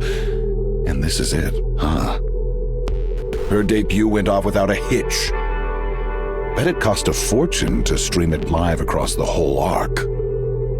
Well, it wasn't exactly cheap. If you need more, just say the word. I'll pour it in without hesitation. You've done a fine job shaping her image. A Nikke who takes the stage for the others. Couldn't have timed it better. So, what's next? We're currently working on it. Throw her into the spotlight. Every interview, every talk show, every damn variety program. I want her everywhere. Push her to the limit. She's scrap metal anyway. She won't tire. Make sure everyone on the Ark knows her name. Yeah, he's still a piece of shit. So, where is it exactly? He calls her it. He calls her it. What a dick. What do you mean? That singing rust bucket. What's it called again? Yeah, I really hate this Mustang. Her stage name is Pretty. Yep. So Frisia has become Pretty. Right, Pretty. Where'd she vanish to? She went home. Get her in here. It's time to celebrate. Have her start pouring the drinks. I'm afraid that won't be possible under her contract. A contract? What kind of crap is that? One of the contract terms specifies that she must rest at home. Screw your contracts. You actually went along with this bullshit? Yeah, do you want to mess with Oswald? Oswald, I'm sure, would kick your ass. Her guardian was stubborn and flat out refused to give his consent. What were we supposed to do? And who exactly is the Guardian? I'll send the materials over later. All right. Let's just see how cocky this Guardian thinks he is. Here's the plan. For the next week, I want every movement recorded. The rust buckets, the Nikke phobes, the opposition. Don't miss a single thing. I'll deal with the central government myself. If we play this right, we can turn it into something much bigger. What exactly are you planning to do? Just corporate whitewashing. Pardon? That's enough. Bring the drinks.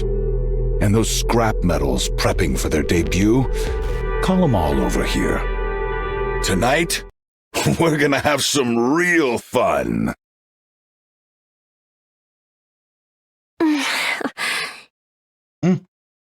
Oh, here's Frisia in her, pretty outfit. Did you see that, mister? Yes, I did. So, what'd you think? You did great. You looked lovely, and you handled yourself really well. Do these clothes suit me? They do. Still, you might want to change into something more appropriate for a meal. I know, but I really wanted you to see it. But, mister, if I dance and sing, will it really make things better for the Nikkes? Can I really give them hope? If that's what you believe, then that's how it will be. Okay. I'll go along with that. Oh, that was easy.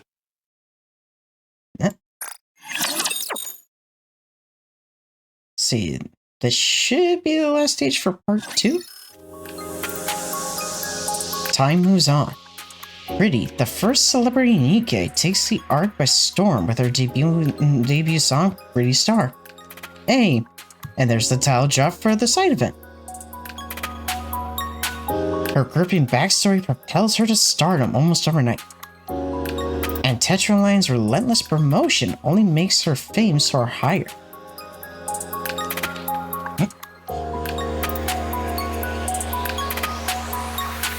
Curious about how Pretty came to be, fans began questioning whether Nikke rights are really being respected.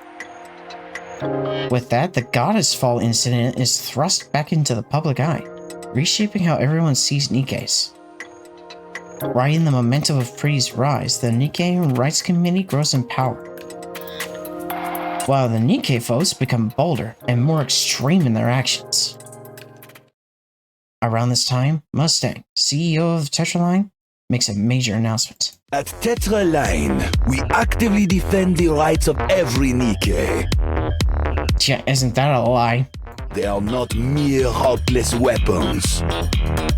No, they are comrades, liés to march forward with us. En avant, with Nikke. Riding the wave of Pretty's popularity, Tetraline launches the With Nikke campaign. They hand full control to the Nikke Rights Committee, taking a step back to sponsor it while solidifying their own corporate identity. Infrastructure and support systems for Nikkes are built, and those facing prosecution receive active care. Hostility toward Nikke phobes is no longer hidden. From that day on, Pretty becomes the public face of the Nikke Rights Committee. And the With Nikke campaign spreads across the Ark like wildfire. Of course, it doesn't come without consequences. Mustang, have you completely lost it? What do you think you're doing? Filling lining his own pockets, I'm sure. What? The central government isn't just going to sit back and watch. One of the big three openly picking a fight with the Nikke phobes?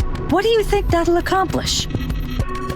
They need the Nikke phobes, since it's the perfect tool for covering up their own mess. Old age catching up to you. Looks like you've lost your edge. Excuse me? Does it matter to the central government whether people hate scrap metals or worship them? Not a bit. All that matters is that they don't get blamed for anything. Look at this mess. The haters and supporters tearing each other apart, while the fence-sitters are too busy watching the circus. Do you think the central government has time to get involved? No. They're way too busy for that. Even if the supporters come out on top, the government doesn't lose a thing. All they have to do is act like they're looking out for us, and the self-proclaimed intellectuals will lap it up. As for past scandals, easy. Just grab someone, make an example of them in the square, and problem solved. Sure, I was uneasy too. The last thing I needed was trouble from the central government. But it's all taken care of, so relax. You cut a deal with them? Remember those rust buckets gearing up for their debut? Yeah, they're already in an uproar over Pretty cutting in line. And now there's more? Don't worry. That's the last you'll see of them. What is he talking about? You don't mean... Kitted them out with the best parts money can buy and send one to each of the top brass. They'll be thrilled.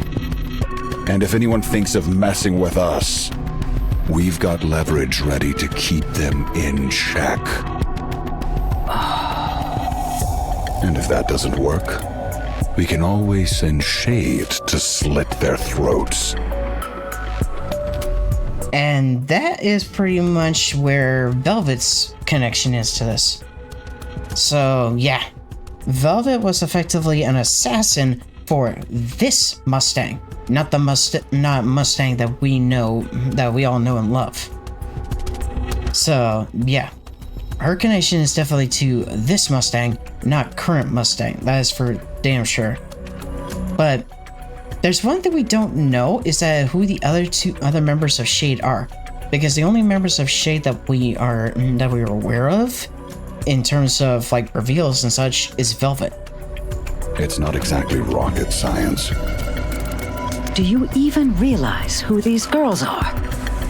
I raised them myself with meticulous care.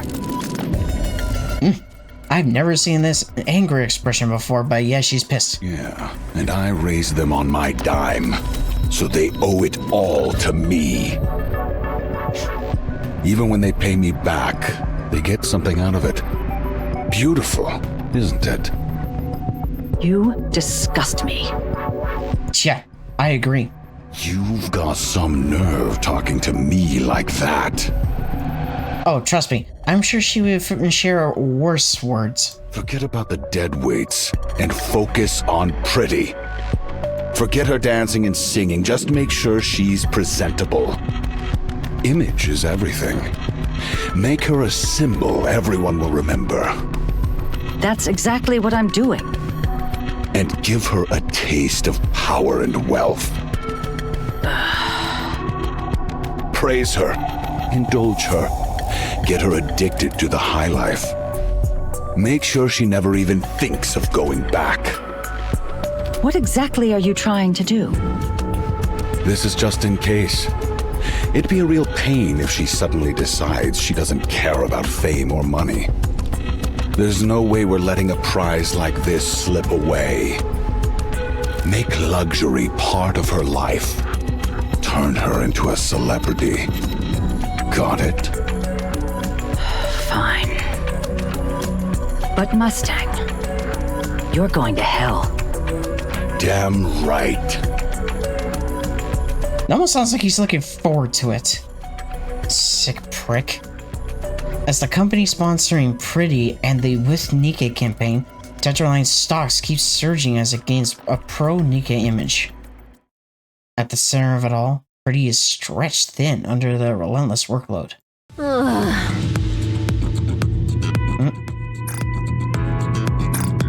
I believe that's Hansen at the wheel. I'm so exhausted. Don't sprawl out like that. What if someone takes a picture? It's all good. They tinted it, remember? But a thermal camera would capture everything. Yeah, let them film. It's not like I ever get a break anyway. Next up's the talk show, right? 3 hours this time? That's right. I've got the script down pat. Now I just need to decide where to throw in some improv. You really do work hard. I know this is a bit out of the blue, but why do you push yourself so hard? Hey, Hansen, have you ever seen the Goddess Squad in person? No. I have. What? When? I remember seeing them as a kid during the Ark evacuation. I even have Red Hood's autograph at home. That's amazing. I can hardly believe it. I'm not making this up. Anyway, that's exactly why I work so hard. I want to give people hope, just like the Goddess Squad did. Sometimes just being there, just being seen, is enough to lift people's spirits. That's the kind of person I want to be. And the more I give my all, the more I see that life is getting better for the Nikkes. So how could I ever slack off? Still, it's rare these days to come across anyone who's Nikke-phobic. Yeah, that's such a relief. It's all thanks to you. No way! It's really all thanks to the staff, Mrs. Miss, and a certain director/manager. Yeah, I was wondering when someone would actually say her name out loud. So it is Mrs. Miss. Okay. So I was technically incorrect the first time. Looks like I'll be getting home at dawn again. Mister's probably still up. Ugh, I feel awful about that. Isn't it time for Mr. Oswald to retire soon?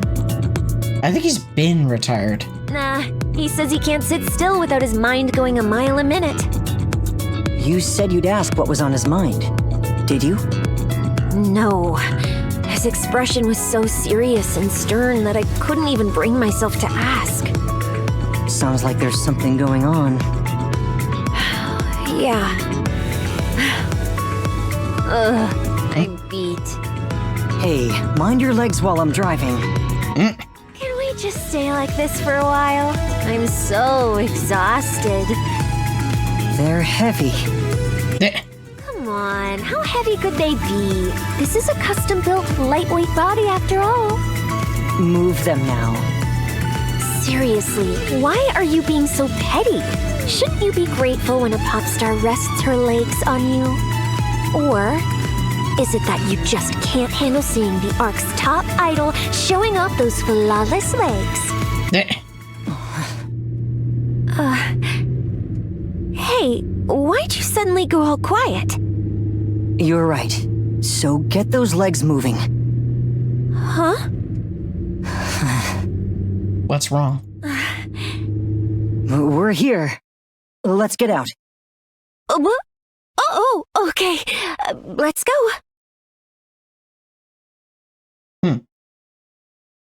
That conversation kind of got oddly weird, like as if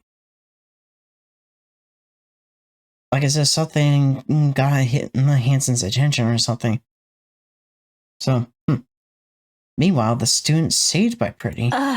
Hey. Anise? Anise. Huh? You mean me? Yeah. Wait, what? Why? Do you like Pretty? Yeah, I like her. Yeah? I kind of figured since you're always listening to her songs.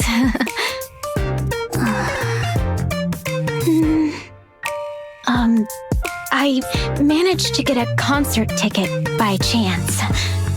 Do you want it? Heck yeah! Wait a minute. Nah, it's cool. I don't need it. Anise? The class president isn't here today. I heard her cold's pretty bad, so she should be back tomorrow. Anise lifts her head, eyes sweeping across the classroom. The class president's seat is empty, and all eyes in the class are on her. So, what? I just wanted to say, I'm sorry. I've been meaning to apologize for a while, but the class president is really scary. Really? You scared of that punk bitch? Please, I'm pretty sure most of the students in the school could probably kick her ass. I know it sounds like an excuse, and I'll probably end up ignoring you again tomorrow, but still, we don't dislike you. That part's really true. I hope you know that. And we all prepared this ticket together. Give it to me! Oh, yeah. Here. Anise takes the ticket. I'm gonna have a blast! The girl hesitates before Anise, then returns to her seat. Anise turns toward the window, letting sunlight brush her face. She slides in her earphones, and Pretty's music flows through her. A small smile spreads across her face. For the first time in what feels like ages, she's glad to be here. That's nice. That was easy. Oh, and we got the soundtrack. The Pretty Star song. Let's see, so yeah, we're at part 3.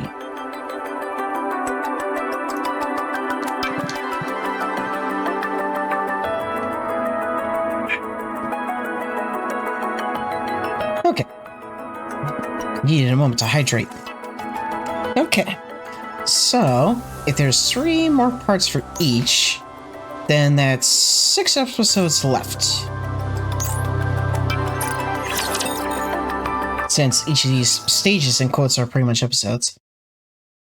And time moves on. Different background track this time.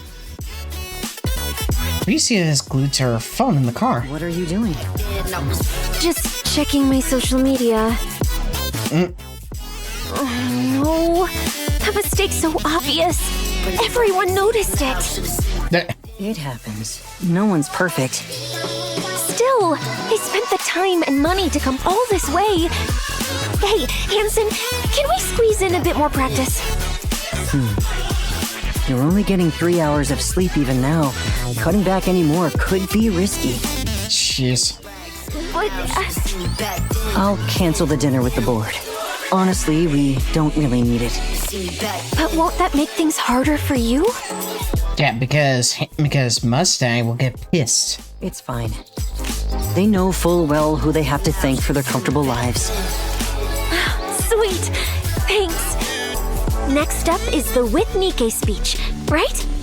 That's right. How's the script for that coming along? I know my lines by heart, but I'm scared I'll get all emotional. What if I burst into tears as soon as I get on stage? If you feel like crying, then cry. What matters most is being sincere. I swear, I look horrible in pictures whenever I cry. No, you're beautiful. Beautiful, huh? So, you think I'm beautiful?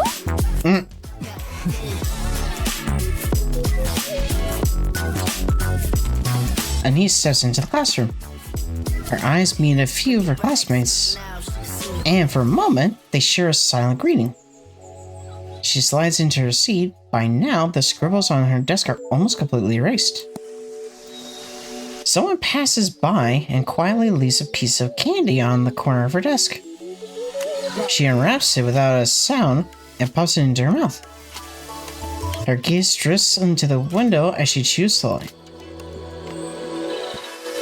She slips on her earphones and lets Pretty's music fill her ears. Anise still doesn't speak at school, but she isn't lonely anymore.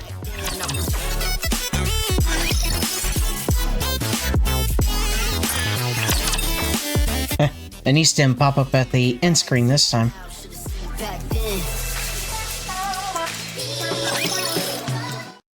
And time continues its quiet march. Frisia is glued to her phone in the car. What are you doing? Just checking my social media. Wow. Everyone's still talking about the mistake I made on the last live stream. These people really blow these things out of proportion. The remark you made at the With Nikke event was a serious mistake, and we're still dealing with the backlash. Ooh. Gotta hand it to them. People really love poking their noses in everyone else's business. The speech is coming along nicely, I trust? Yeah, it's going great. What about the script? At this point, a quick skim is enough. Who could memorize all that anyway? So what's the plan for your performance? I'm going to cry. Smart move. Like really bawl my eyes out. That should calm things down, right? But don't overdo it. People get tired of seeing the same thing too often. Of course. Oh, and I told the makeup team to make me look a little worn out. Well.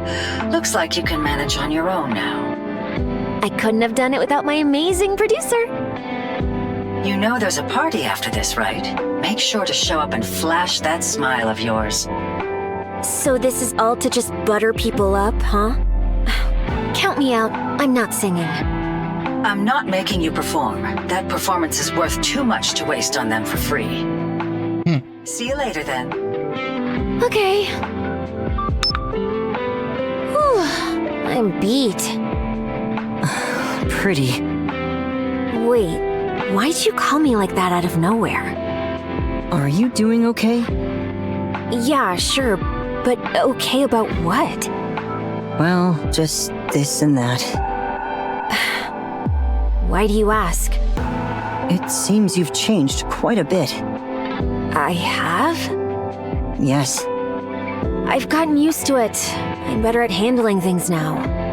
I can't let every nasty comment get to me, or even let my emotions run the show.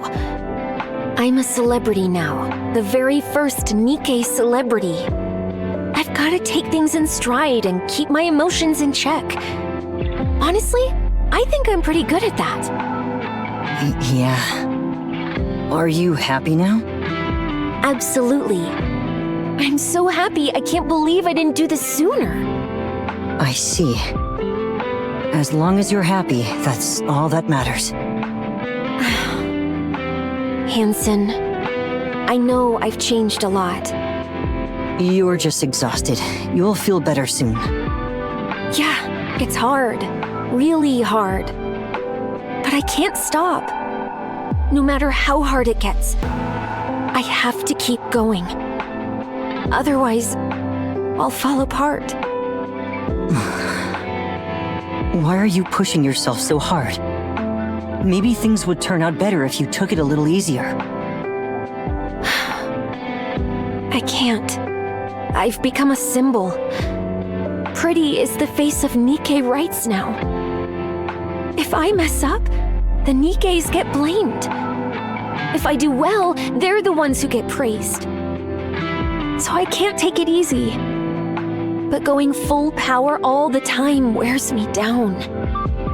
Right now, putting on a mask is the only way I can keep going. Yeah. I can't even begin to imagine how heavy that must feel. Honestly, it still hasn't quite sunk in for me. How are you holding up? Feeling stress? It's intense. Living a life where everything I do is under watch, and every single action I make can have huge consequences. But once I'm home, I'm fine. I can just be myself. I see Mr. Oswald has been taking good care of you. No, he doesn't say much. He just makes me food, we chat a little, and that's it. But even that's such a comfort. Mister. He doesn't show it openly, but he really cares about what I'm doing. He loves the Nikkes as much as I do. We're both huge Goddess Squad fans. Once, he told me that I'm doing something he never even dared to dream of. That makes him happy. He says he's proud of me. And that's why I can't stop. I've acted so spoiled with him ever since we first met. And he's never complained once. He saved me. He really did. Living together, he tried so hard to be a good...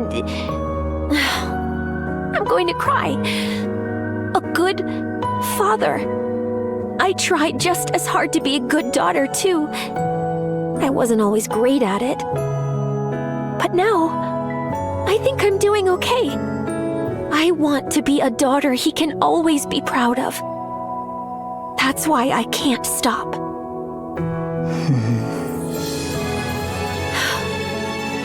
Do you hate me now because I've changed? Sorry, I was mistaken. You haven't changed a bit.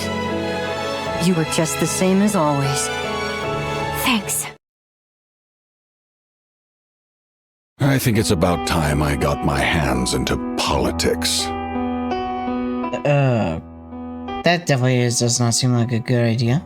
Politics? Isn't being the CEO of one of the big three enough? No, I'm still under the central government's thumb. Hardly what you could call a real seat of power. And just what are you planning to do? Nothing fancy. I just want the whole Ark under my control. Yeah, he's power hungry. Ah, the classic case of ambition ruining people. But why now? Because now's the perfect time to strike. And how do you suppose you do that? By profiting off Pretty. I'll send Pretty out as the central government's PR ambassador. They'll be ecstatic. After all, we're putting the Ark's finest propaganda tool right into their hands.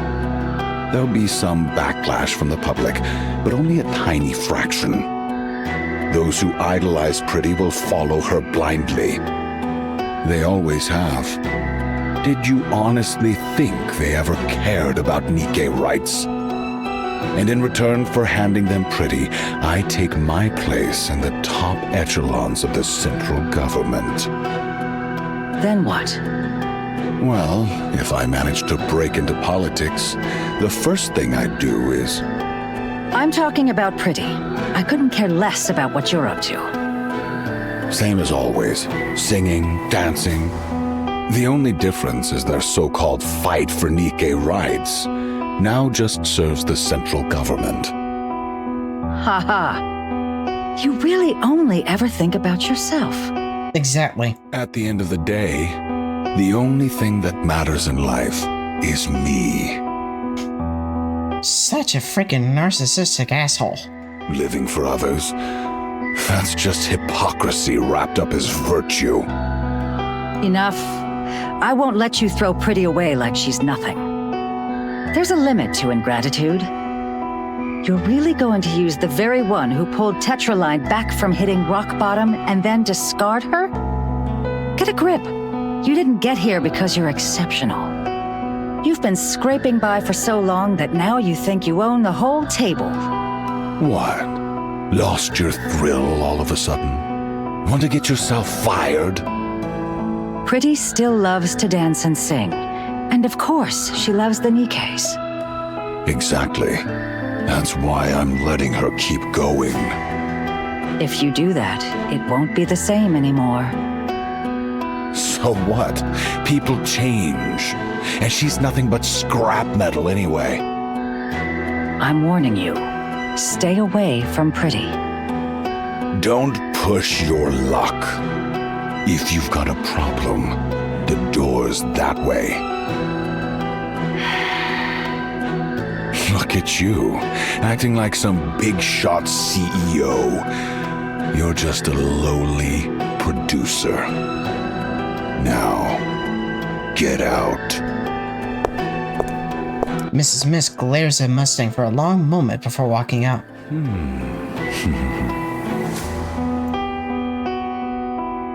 No way. Go to the central government? Not a chance. Why not? Why? Because I've been doing all this for the Nikkes. You've done enough here. Now it's time to play in bigger waters. Go to the central government. There, wealth and prestige beyond your wildest dreams await. A life of entertainment, unlike anything you've ever dared to imagine.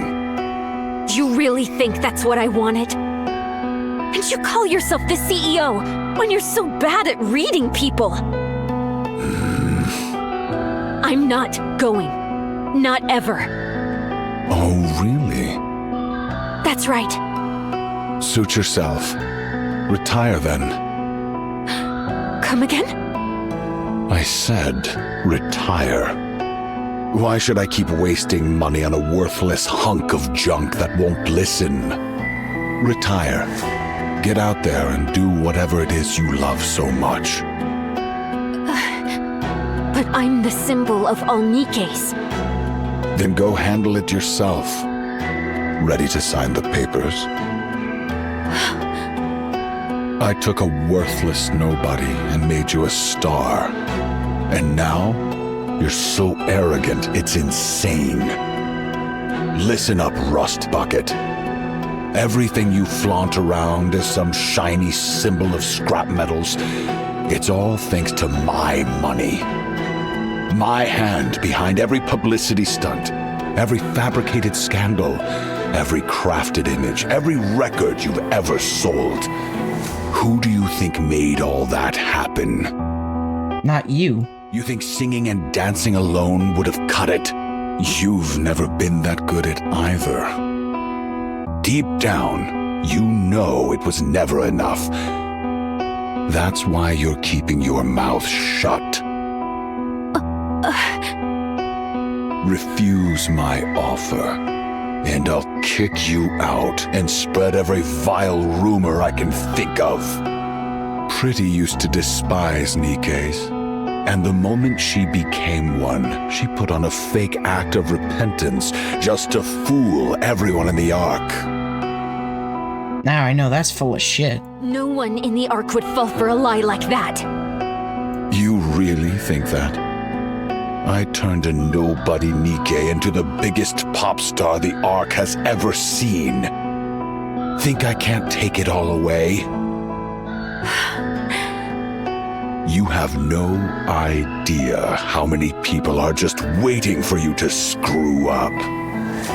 Climbing up is hard, but coming down, that's a whole different story. I could have you on your knees in half a day. Care for a taste? Yeah, I really hate this guy. Relax, I'm just joking. Why so serious? Fine, 2 years. Just 2 years with the central government. After that, I'll have you back here. No questions, no excuses. Go ahead, think it over. But how long do you need? I'll talk to him. That bastard. Him again. Fine, have it your way. 3 days. I'll cover you with the sick leave, so use the time wisely. Now get out of my sight. Bricia leaves the room. She still won't break. Unbelievable. Drowned in glamour and indulgence, and she's still standing? Anyone else would have caved by now. Once they fall, I could have molded them however I pleased. She's changed, though. Sloppier. Better at putting on an act. But her core? Still intact. Should I tamper with her nymph? No, too dangerous. If I fry her mind, this all becomes worthless. Home. No matter what happens, she goes home after every schedule, like clockwork. More than once, I thought I had her. She was right on the edge. Then she goes home and comes back perfectly fine, every time. That's where she's reinforcing herself. That old man, Oswald, he's the problem. Mustang opens the safe and flips through the documents containing Oswald's personal information. The pages are almost entirely redacted, each stamped with censored. I figured he wasn't just some ordinary guy, so I let him be. But if he tries to get in my way... Mustang picks up his phone, taps a few buttons, and the call connects with a beep. Pick up already. What? Stuffed yourself into a stupor again? Mustang here. Nothing serious, just thought I'd check in. Yeah, you can tell, right? I've never been much of a liar. Anyway, there's someone I need to take care of personally. I need some info, and he's not exactly your average guy, so I came straight to you. Yeah, seems like a real big shot. As expected, very efficient of you. Appreciate it. I'll be waiting for your call. Isn't life just wonderful? Yeah, he might be on the list of like most hated characters in Nikke, for sure. Like, he's probably not as hateful as someone who can easily be hated, like Red Shoes or Siwon or Crow, or even the Queen for that matter, but he's definitely up there. He's definitely on that list of absolutely despicable people. Like, this Mustang is rotten to the core. Resign. Huh? Go independent. Jeez, mister, I already told you everything Mustang said. Yeah, I heard. What you're really worried about isn't losing access to Tetra's resources. Yeah, that doesn't scare me. I know I can start from scratch again. But honestly, the rumors scare me more than anything. Don't worry, they're just empty threats. He wouldn't destroy something he had painstakingly built. Mustang's not just some ordinary guy. Neither are you. You're in a league of your own. I probably shouldn't say this, but right now, no one in the Ark can even think of touching you. You're a symbol everyone looks up to. So go ahead and forge your own path without worry. Wow, hearing you say that really makes me feel so confident. Okay then, I'll trust you and go my own way. Yeah, I don't need anything else. With you by my side, I can push through anything. Good. Okay, I'm gonna go chat with Hansen real quick. At this hour? Yeah, I've gotta tell him right away. Only speak to him. Huh? What do you mean? It's nothing. Off you go. Okay, I'm off. See you later. Frieza sprints away. Oswald's eyes follow her, and only when she is gone does he reach for his phone. It's me. It's been a while, Chief. I have a favor to ask. Sorry, Chief, but I'm turning in my resignation tomorrow. I'm sorry. Guess I'll have to put off retirement again.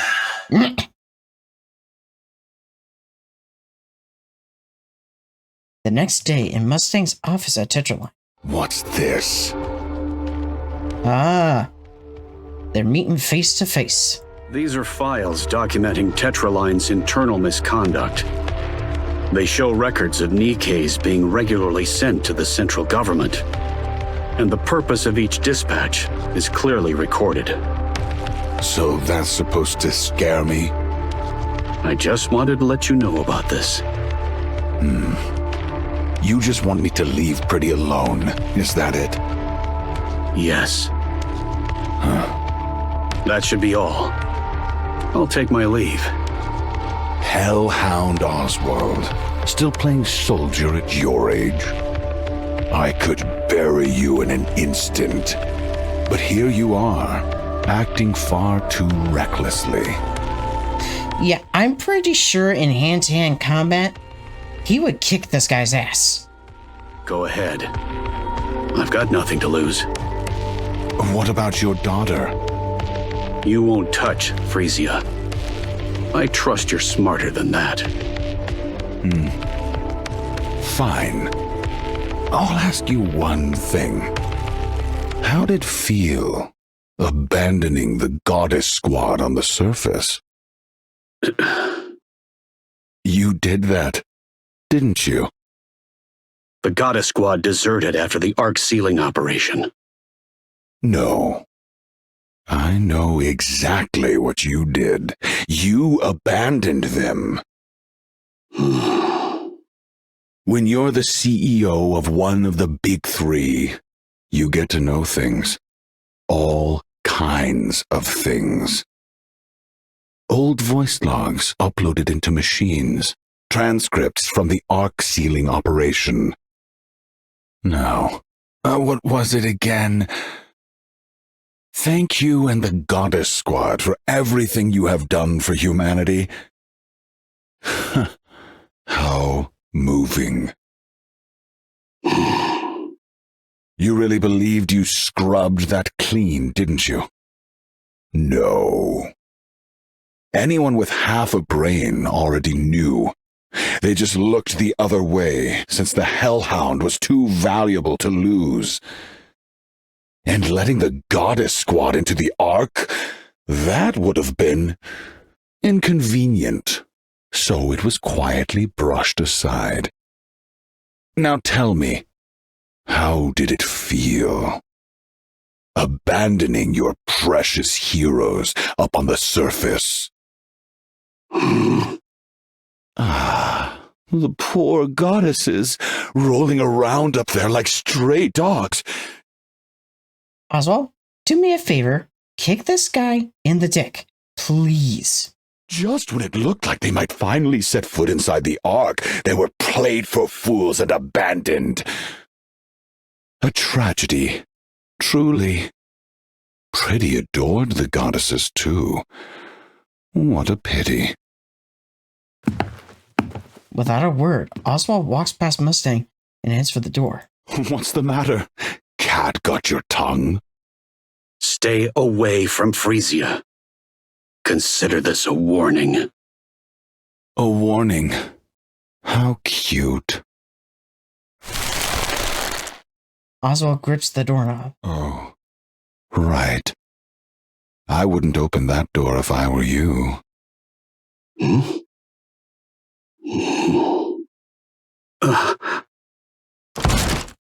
Oswald yanks the door open. Beyond it, Frisia's eyes widen in shock as they lock with his. Whoops. I called our superstar pretty and completely forgot about her. Left her standing at the door. How utterly dreadful of me. Frisia. No way. He did this on purpose. Mister, that can't be true, right? It's true. I did it, even though I can't explain why. How? Frisia. Oswald reaches out, but Frisia swats his hand away. Don't touch me!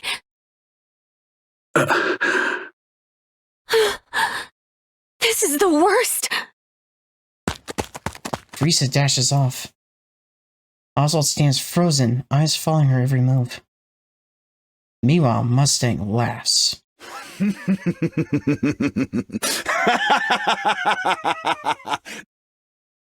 Oh, this guy's such a bastard.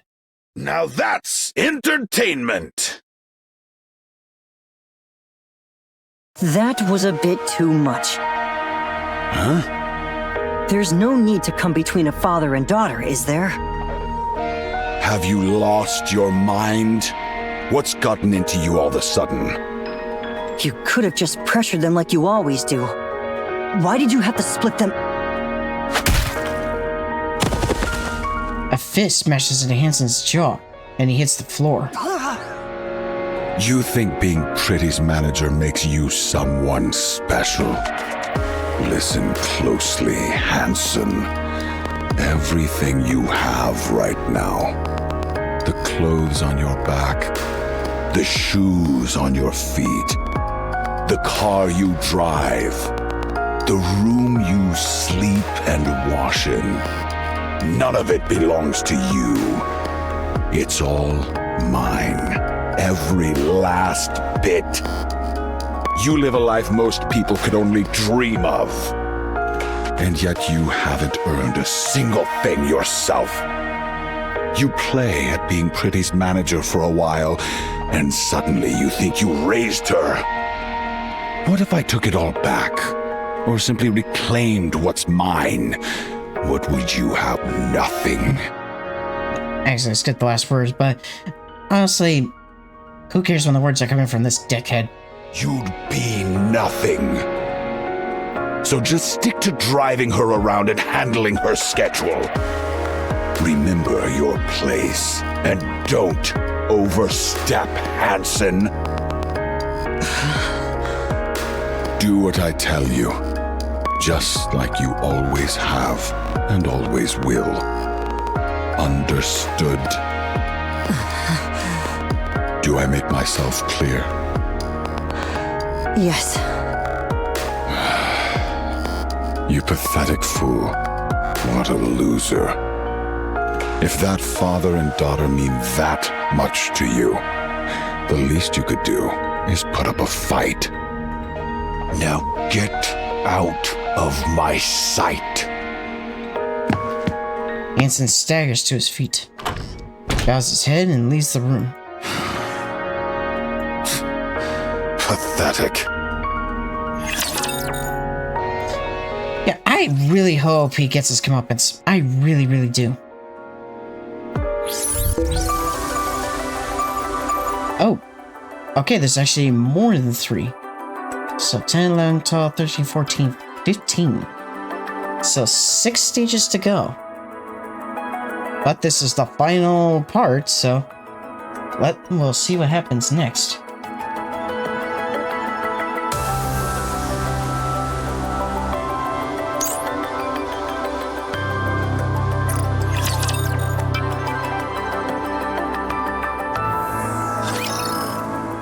Time passes in a blur. Man, I'm pooped. Krita flops onto the opulent bed, letting herself sink into the soft layers. A service robot glides over, setting wine and cheese on the table. She props herself up and takes a bite, savoring the rich flavors. Phew, I can finally breathe for a second. Pretty, calm down. What? Why? I've done everything on the schedule for today. A central government bigwig is here. Come say hello. But the transfer's still a long way off, isn't it? Better to let them know you early. It'll make things easier later. Fine. You've got the 20-year vintage, right? I'm not going if it's not there. Of course. Everything's taken care of. Now get your ass over here. Okay. Pretty swings her legs out of bed. When she opens the door, Hansen is there, waiting. You scared me. Where are you going? The boss called. Apparently someone important from the central government is here. Before you go, can we talk about what happened today? What? You mean me yawning? That's right. I'm so tired. You do know I only get 6 hours of sleep a day, right? You should have held it in. It was a memorial for the Nikke Rights Committee. What now? Everyone losing it on social media again? So what? It's already happened. We could just get the boss to handle it, and that'll be the end of it. Pretty. Here you go, calling me that again. Tell me, do you remember why you started performing in the first place? Yeah, I remember. I started for the Nikkes, to restore their honor, and to be a symbol of hope for all of them. Then why are you acting like this? Hansen, I just got back, and I'm exhausted. There's no such thing as a perfect pop star. We all mess up once in a while, but we can always do better next time. You've done well so far. Just keep going a little longer. For how much longer? How much longer am I supposed to keep pushing myself? And why should I even try? Where am I supposed to draw strength from? Mister? No, I could rely on him at first. But in the end, he turned out to be the worst. Well, that's not true. All that talk about heroes and ideals? Lies. He abandoned the very people he claimed to care about. My safe place? Nothing but a filthy, rotten pit. The person I looked up to? A fake, a hypocrite. If there's no one left to lean on, What reason do I have to keep going? Am I not enough? No, you're not. You're nothing more than Mustang's puppet. You have no free will. If he finds out I'm counting on you, he'll crush you in an instant. Do you even have what it takes to fight him?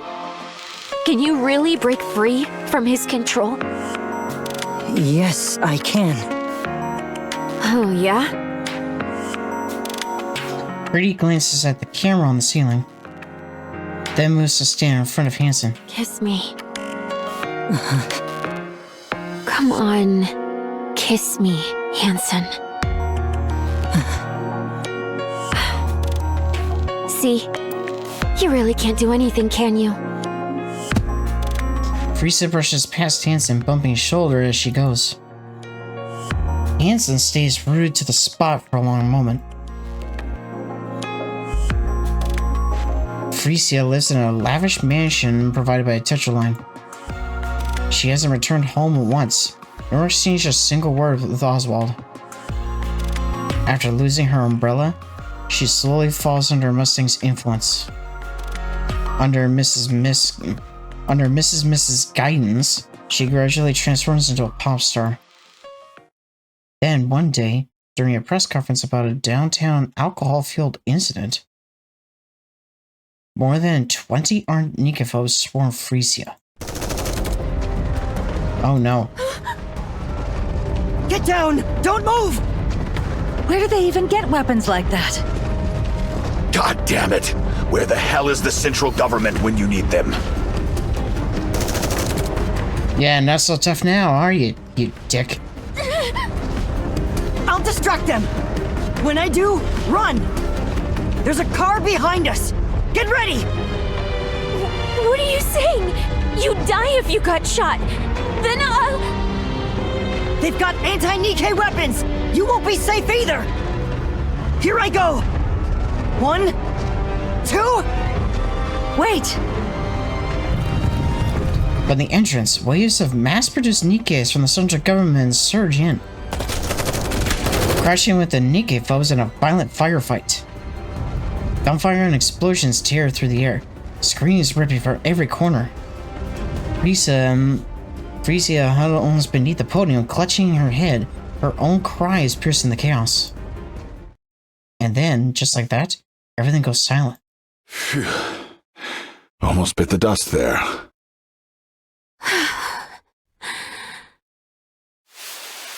Frisia steps carefully off the podium. The dead are everywhere. Humans, Nikkes. She freezes. An officer in full military dress spots Mustang and rushes over. Nikke fragments crunch under his boots. He greets Mustang with a wide, practiced smile, rambling excuses. The Nikke foes had been quiet lately. We didn't expect such a large-scale attack. He insists it's a relief that Mustang is unharmed and desperately promises it will never happen again. Frisia lowers her gaze. She takes in the fallen Nikkes, then lifts her head. Her eyes meet those of a mass-produced Nikke, silently clearing the bodies of her comrades, unnoticed by everyone else. Her eyes are empty, hollow. For a brief moment, that empty stare rests on Frisia, then returns to the grim task of sweeping out the remains. Frisia collapses to the floor. A scream rises inside her, silent and raw. They've fallen. Not again. No, not like this. The next day, Frisia cancels all her activities. The media reports she's in a slump.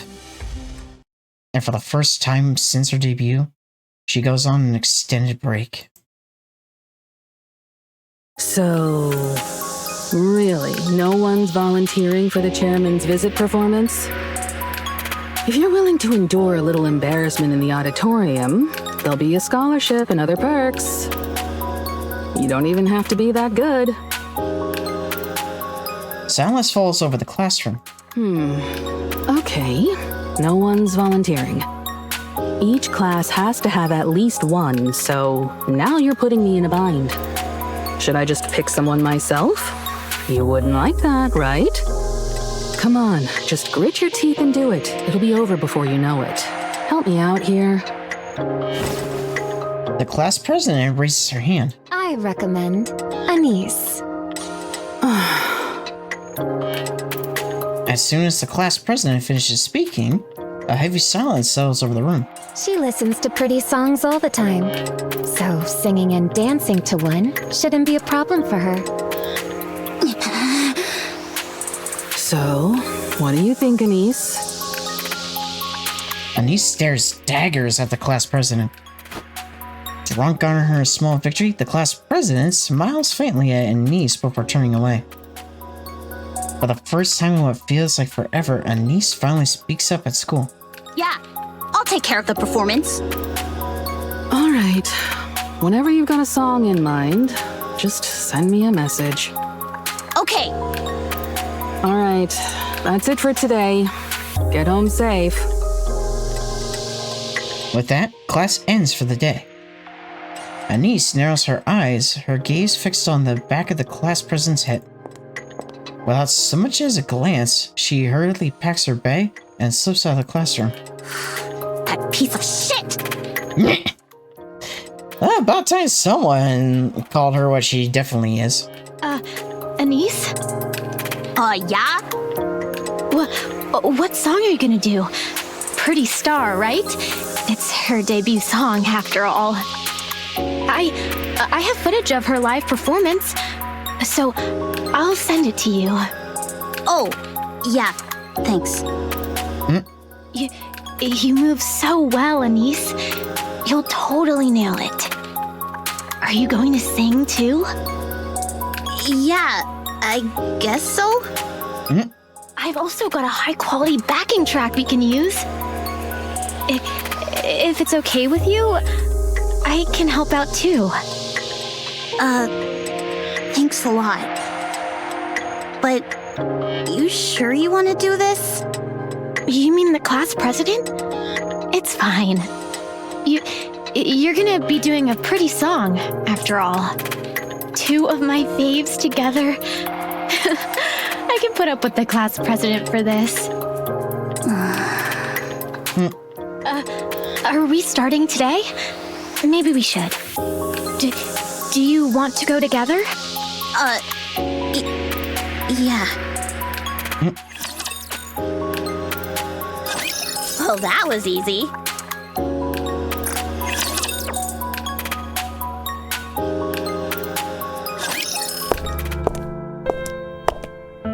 Ricia wanders the streets with her cap pulled low over her eyes and a mask hiding the rest of her face.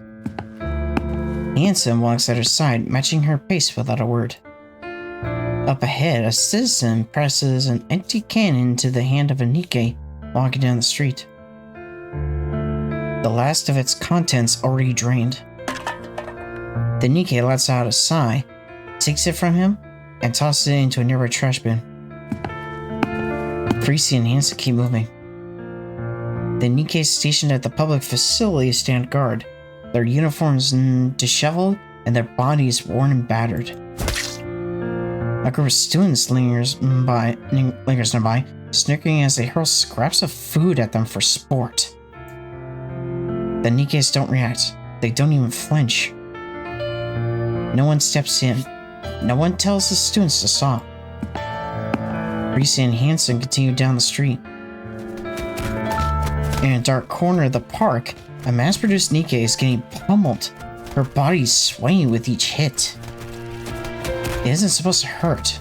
The attackers wield nothing but cheap plastic rods in their own hands, hardly enough to cause real damage. But that Nikke's face twists in pain. Freezy and Hanson keep walking down the street. They pass a shop where a Nikke stands awkwardly at the entrance. The owner refuses to sell to her, She fidgets in place, unsure whether to plead or leave. From the neighboring store, another storekeeper watches her with open pity, but says nothing. Greasy and Hanson keep walking. A little farther on, a drunken man uses a Nikke as a target for his slurred abuse. Another subjected to crude jeers and harassment. One stands rigid as someone spits in their face. And then, a citizen breaks down in front of another Nikke and shouts, "It's because you lost that we ended up like this." The Nikke lowers her head her head like a criminal, awaiting judgment, simply enduring it without protest. Greasy and Hanson turn their eyes away from the scene and continue on. They find a quiet spot in the far corner of the park and sit down. Greasy's tears fall. She weeps over and over, lost in her sorrow. This is all my fault. I caused this. Things were different in your heyday. I can't say there were no Nikke phobes, but people were careful about how they acted. At least, society treated Nikkes kindly back then. Everyone believed you would be a symbol forever. There's no such thing as forever, is there? Everyone expects me to be perfect. I can do it, but it never ends. How long do I have to keep being flawless? I'm tired too. It's hard. And the moment I slip up even a little, everyone judges me even more harshly. And that affects the whole world. Because I'm a symbol, and everyone looks up to me. So I gave up. It was just too much. And this is the result. I don't know if I can do it again, because it would never end. If only Mister were here. Tell me, what exactly am I supposed to do, Hanson?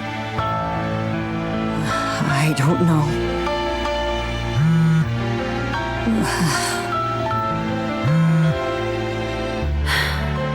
Take it. I'm sure it's Mustang. Sorry. Hanson answers the phone. A torrent of shouting blasts from the other end, harsh and unrelenting. Yeah, it's Mustang.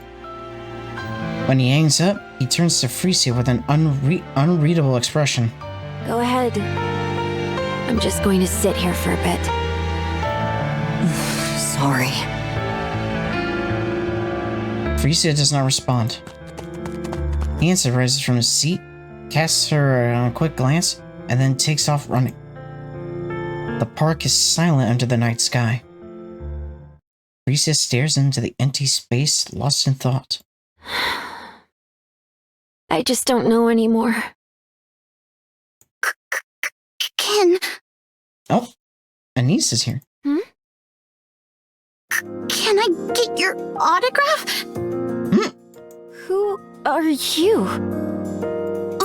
Fan. I'm your fan. You know who I am? Pretty. How'd you know? Your body shape and fashion style. You're a stalker? No way! How on earth did you figure out it's me? 'Cause I'm a fan. How old are you? 17. You're still so young.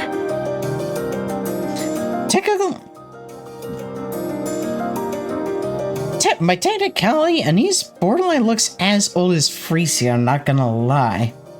So, because, yeah, I didn't take into, I kind of was thinking about, like, how old Freesia would have to be prior to becoming a Nikke. So, like figuratively when she was as a kid in Ark Guardian, maybe give or take, like maybe she was maybe about like probably less than 10, maybe less than 10 years old. So then maybe, I don't know, maybe roughly 10 years has passed since the sealing of the Ark, but that's kind of a guess because I'm not entirely certain, but enough time had passed between Ark Guardian / Overzone and where Pretty Star takes place to where she pretty much looked like a teenager before the accident and being made into it and then getting her Nikke body. Frisia stares at Anise intently. Her eyes glitter with excitement, betraying the thrill she's trying to contain.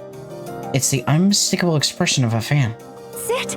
I've been feeling a bit down, so let's chat for a while. Wow, really? Shh. Keep it down. Someone might hear us.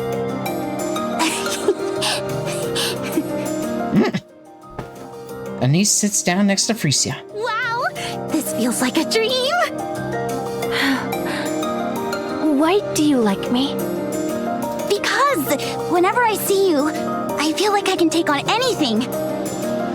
Oh, really? I don't know. You just give me strength. You know, I used to get picked on for standing up to the popular kid in class. But listening to your songs helped me get through it. And now, I feel like I can handle whatever comes next. It's like this little spark of hope that tells me things are gonna be okay. Hope. Yeah! At first, your songs totally saved me. Wait, scratch that. They gave me strength. Then just seeing you on TV was enough to keep me going. And now, even a photo of you does the trick. I've been stirring up all kinds of trouble lately. Can't say for sure. I've mostly just been listening to your songs lately. So, for me, you're still at your absolute coolest. Is that so? Thank you. You really know how to comfort people. And you're so mature for your age. Oh, right. I've been practicing Pretty Star lately. Wanna see? I'm going to perform in the school talent show. You know that super popular kid I told you about? Yeah, she set me up for this on purpose to screw me over. Kids these days really don't mince their words. I'm gonna go out there and blow everyone's socks off. Plus, I've got a friend helping me too. And after that? I haven't really thought about it. Just want to get a little payback. You've got a dream, hope, and the drive to make it happen. It's all thanks to you. Did I really give you hope? Yes. Can I really keep doing this? Of course! You've done it all along, and I'm sure you'll keep going. Huh. Okay. Let's see you dance. Show me what you've got. Huh? Really? Yeah. The quiet park comes alive under the night sky. Anise dances with pure joy as Frisia watches, a soft smile lighting her face. A song signaling the start of their journey plays vividly in their minds. 1, 2, 3, 4, and stretch. Stretch! Yes, that's it! That's it! And right here! Bam, bam, bam! Wow, you're really talented. Oh yeah? You think I can get back at her? For sure. She won't know what hit her.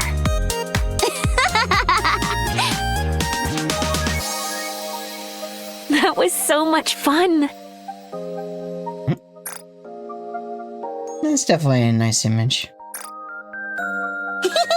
I know, right? By the way, I noticed you always tilt your head back during breaks on stage. Why do you do that? Is it some kind of breathing technique? I do? How'd you know? Well, I've watched tons of your practice videos and stuff. Oh, wow. You're such a big fan. Damn right. Up on the surface, it was so nice to just sit and watch the clouds pass by. Especially when you've been waiting for someone endlessly. Somehow, watching them made time fly. And it felt really good. Oh. Anise looks up at the sky. I can't see anything, though. Well, yeah. It's night, and we're not even on the surface. Whoa, it's getting pretty late. Shouldn't you be heading home and getting some sleep? Oh, yeah. Oh yeah, the autograph. I almost forgot the most important thing. It's fine. I already got something way better. Fair enough. Hang in there, pretty. You've got this. I don't know all the details, but hang in there. To me, you'll always be my idol. Me? Your idol forever? Really? All right. I'll hang in there. Thank you. All right. I'm off. Take care now. See ya. Stay safe. Anise runs ahead, brimming with energy. Ricia watches her for a while, then turns and starts walking away.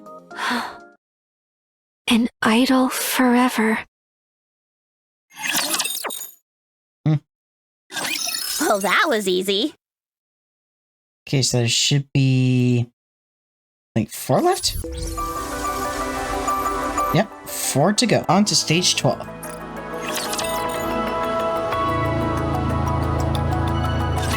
There's no such thing as a pop star that lasts forever. Never has been. Time passes, tastes change, and eventually, even the brightest stars fade. It's just the way things are. In a way, it is only natural. There's a reason people say you should leave on a high note. You mean retirement? Yes, retirement. After that, people don't nitpick every little detail anymore. And you get more freedom in a way. Even if your fame fades, it doesn't matter. You've retired, after all. Your fans will get it since you can't keep running at full speed forever. Why? Do you want to retire? I'd be lying if I said I didn't. That won't be easy. Mustang won't just let it happen. He'll use any means necessary to keep you from leaving. Yeah, he uses practically freaking mafia tactics. I figured. You know by now, he stops at nothing to get what he wants. I guess there's no getting out of this, huh? I doubt it. If I can't be a pop star forever, and I can't retire, what does that leave me with? At this point, all I can do is delay the inevitable.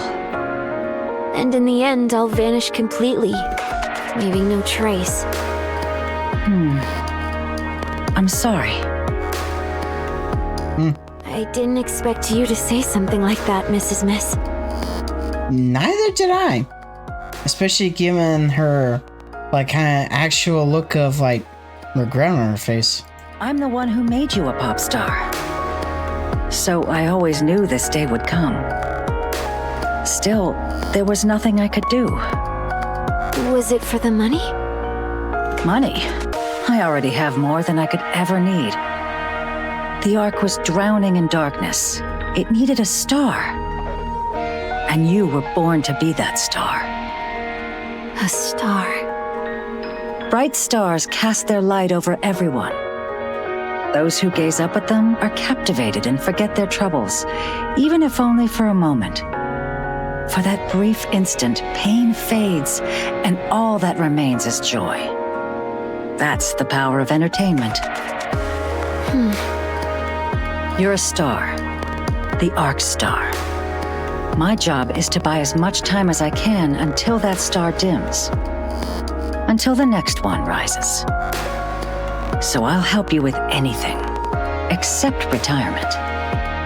I don't know whether I should thank you or resent you. Then resent me. It'll make things easier. You seem troubled. Have you talked to your father? Don't tell me you haven't gone to see him even once all this time? No, she hasn't. Yeah. I don't want to meet that person who would abandon his heroes.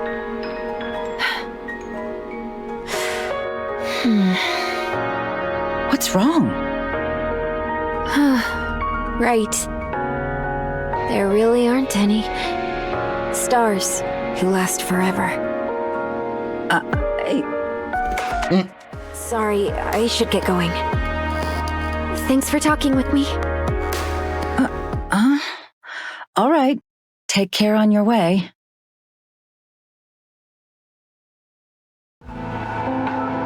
Frisia lingers in front of the door, caught between leaving and staying. She hesitates again and again, unsure if she should go back. At last, she turns to leave. But then, a soft cough drifts from inside. Frozen for a moment, she finds herself reaching for the door, stepping inside as if drawn by some invisible force. The house she remembered was always bright, always clean, always warm, always welcoming her like an old friend. But now, the house is dark. The smell of alcohol hangs heavy in the air. Cold bites through the room. Or through the rooms. Frisia turns on the light. Countless empty bottles are scattered across the floor. Oswald slumps on the sofa, staring at Frisia with a vacant, hollow look, as if his mind has drifted far away. Mister. Frisia. You're back. You've been through a lot. Oswald wobbles to his feet, swaying slightly as he passes Frisia and stops in front of the kitchen. Hold on. I'll make you something. Oswald rummages through the fridge, but finds nothing. This is quite the predicament. Mister. It's fine. I'll figure something out. Oswald searches the cupboard, but it's completely empty. Mister. Go ahead and watch some TV. I'll have something ready in a minute. Dad. She finally said it. I was wondering if she would finally say the word. Look at me. Please. Oswald turns around. Frisia looks at him for a long moment, then reaches up and gently strokes his cheek. Why does your face look like this? Have you been eating properly? Yes. All good health-wise? Yes. Why is the house such a mess? It used to be spotless. And you never drank before. Why are you drinking so much now? It's just for today. Oh, that's a lie. I know you better than anyone. Why are you living like this? Huh? Because you're not here. Since when? Since you left. Frisia hugs Oswald tightly. Sorry. I'm back.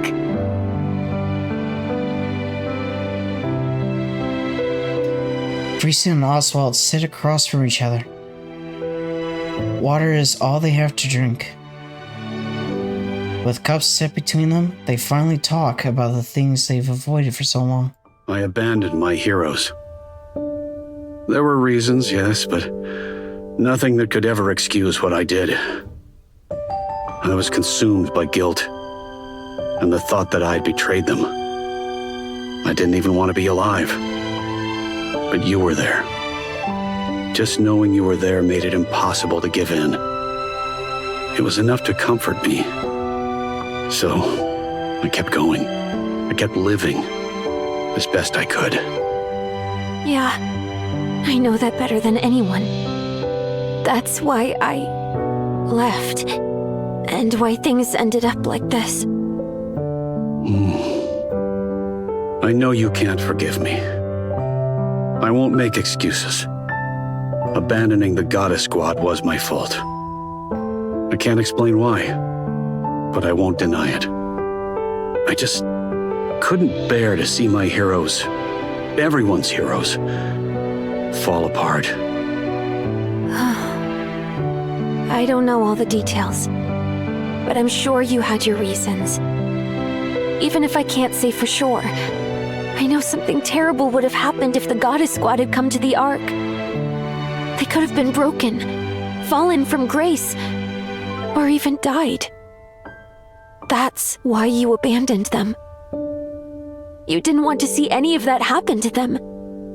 You wanted them to remain as heroes forever. Yeah, I think I get it.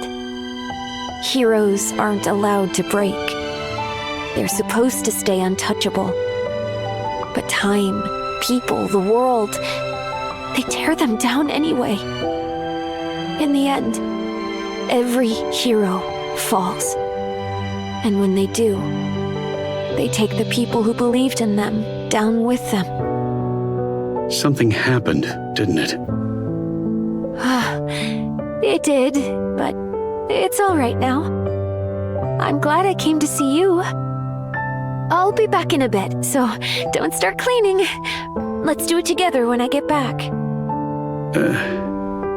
Will you come back? Yeah, I will. I'll always come back. I can't leave you alone.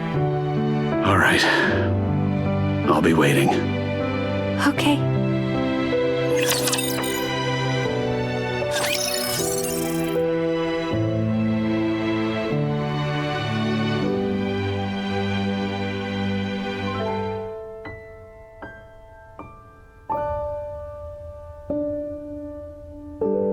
Yeah, not gonna lie.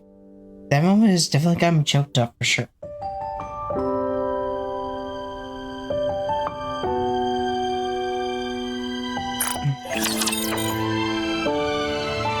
Yeah, the music definitely kind of helps with that as well.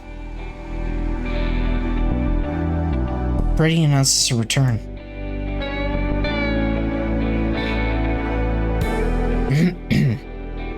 Pardon me a sec while I get a drink of water. She offers a heartfelt apology for her past recklessness and promises to return to her true self.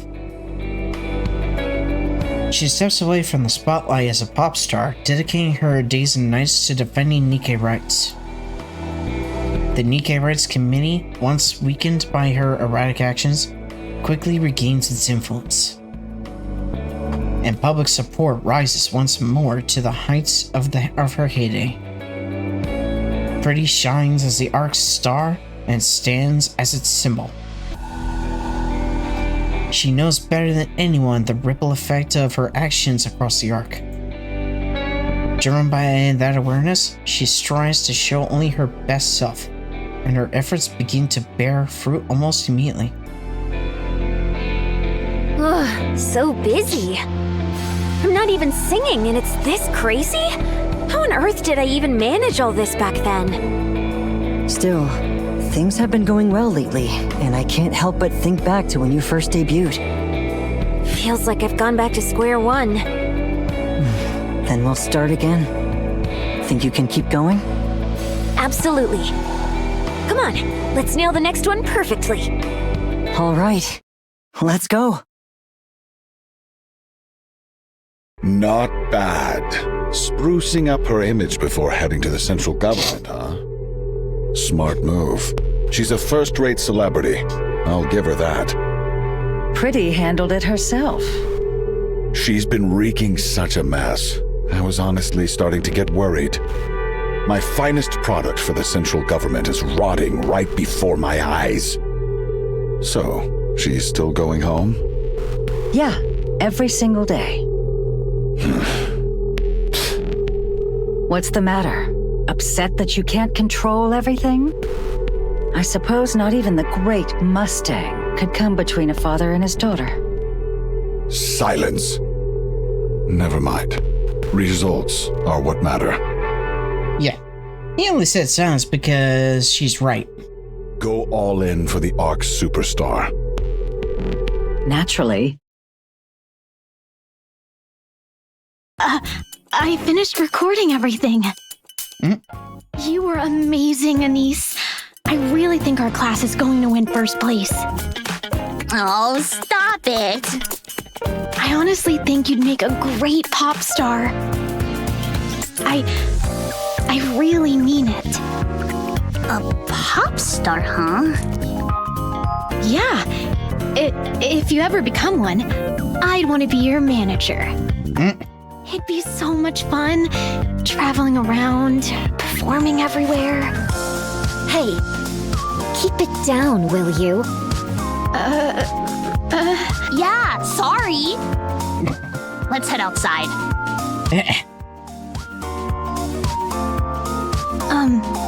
Anise? Yeah, I love whenever Anise has that, like, meme expression. Are you really gonna keep acting like this around the class president? What do you mean? She's probably just going to keep picking on you. Nah. I think we're just gonna stay like this. Why? I don't know. Maybe this is as far as things go. That's a relief, but... Are you really okay, Anise? Hell no! I'm this close to smashing her face in! Honestly, I wish she would. Not gonna lie. It's like, not gonna lie, I kinda wish she would because, yeah, she kinda is asking for it. Anise stares at her friend standing in front of her. But I won't. I gotta hold back. I got something I can't afford to lose. True. What about you? How are you holding up? I'm fine. I never really stood out in class anyway. Thanks, I guess. Anise gazes absentmindedly into the classroom through the window.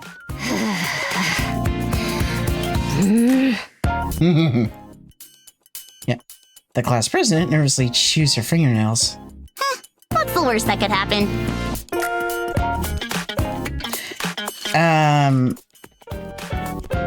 Yeah, usually that's like one of those sentences that you don't utter aloud, because whenever you say, like, what's the worst that could happen, or what could possibly go wrong, anything and everything that can go wrong will go wrong. It's like, it's those kind of sentences you do not want to utter aloud, because bad things can and will happen. Pretty continues her activities without pause, steadily building recognition beyond even the heights of her heyday. And just when her fame within the Ark hits an all-time high... The venue is Ark Guardian Hall. We've got a 5-hour extravaganza lined up. Funny enough, Ark Guardian Hall, I believe, is one of the new backgrounds that got available for decorating the lobby. It's been a while since my last concert, and I'm super nervous, but I'll give it my all and make it unforgettable. Krita announces her comeback concert. Did you get it? Nope. The competition was insane. I couldn't even load the site. I heard they sold out in like 3 seconds flat. That kind of seems impossible. What about you? Don't tell me. Ta-da! No freaking way! I'm actually pretty good at this. So she managed to snipe tickets? I only managed to get one ticket, but still. Hey, don't only me! One's a win! I mean, that's huge! Alright, that's one down. So where the heck are we getting the other? Apparently, you can't get one now unless you buy from a scalper. Of course. Of course there would be scalpers involved in this. It's like, be it PS5s, Pokemon cards, or even concert tickets, scalpers are everywhere. They're pretty much leeches when it comes to anything that's remotely a valuable merchandise. I heard the prices have shot up 50 times. Jeez. 50 times? Wait, so how much is that exactly? Why am I thinking in the ballpark of like maybe a few million credits? A lot. Like, a whole lot. Whoa, that's insane! Anise, you can have this. Huh? What about you? It's okay. I think it'd be better if you watch it instead of me. No, wait. I nearly swiped that ticket. But you bought it, so it's yours. It's not like your goal is just to watch the concert, right? You want to learn something from it, right? You've been giving it some serious thought, haven't you? Well, I guess you could say that. Then it makes sense for you to go, Anise. She slams the ticket onto the table, then bolts as if fleeing the scene. Wait, hey! Where are you running off to? While running, the girl glances back and flashes a grin. Jeez. I'll definitely watch it! Seriously, thanks! A concert? What on earth is she thinking? She's already at the top in everything else, so now it's time to do the same as a pop star. She's working like she's possessed. And she just won't give in. That's what makes Pretty shine. Fine. Let her do as she pleases. I'm curious to see just how far she'll go. Are you feeling confident? Of course. I'm in tip-top shape. This is going to be my best concert yet. Just doing a quick check to see how things are camera position-wise and whatnot. All right. I'll be looking forward to it. Since tomorrow's a big day, get some sleep tonight and don't push yourself too hard. You worry about the silliest things. We're here. I'll come pick you up tomorrow morning. Okay, drive safe. Will do. See you tomorrow. Hansen? Yes? No, it's nothing. I'm heading in. See you tomorrow. So, it's tomorrow. Yeah. I've got a ticket. What? How'd you manage that? Asked a former coworker for a favor. Again. Oh, the guy who couldn't retire because of you? Yep, same guy. Has he retired now? That might as well be the one of the running gags is that he can never retire. No, not yet. Yep, they're keeping up the running gag. Seriously? Huh. Dad, could you not come tomorrow? Huh? Why?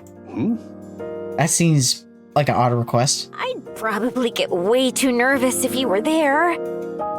It's my comeback concert, and it really means a lot to me. I just don't want to be tense. I'll send you a video later. All right, I won't. Phew. How have things been lately? Honestly, I couldn't be better. Good. I'm glad to hear that. Yeah, me too.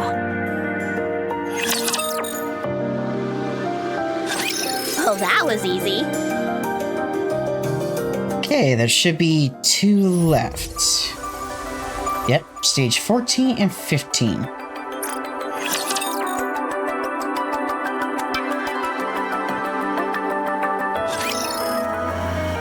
Anise feels like she's dreaming. Ark Guardian Hall is packed to the brim with humans and Nikkes alike. Excuse me. A massive stage stretches up before her, and on it, Krita commands the room with an almost overwhelming presence. Wow. Anise is certain of it. The first concert she's ever seen will be the best of her life. Oswald stares at the worn leather gloves in the display case. Red Hood's messy signature is barely illegible now.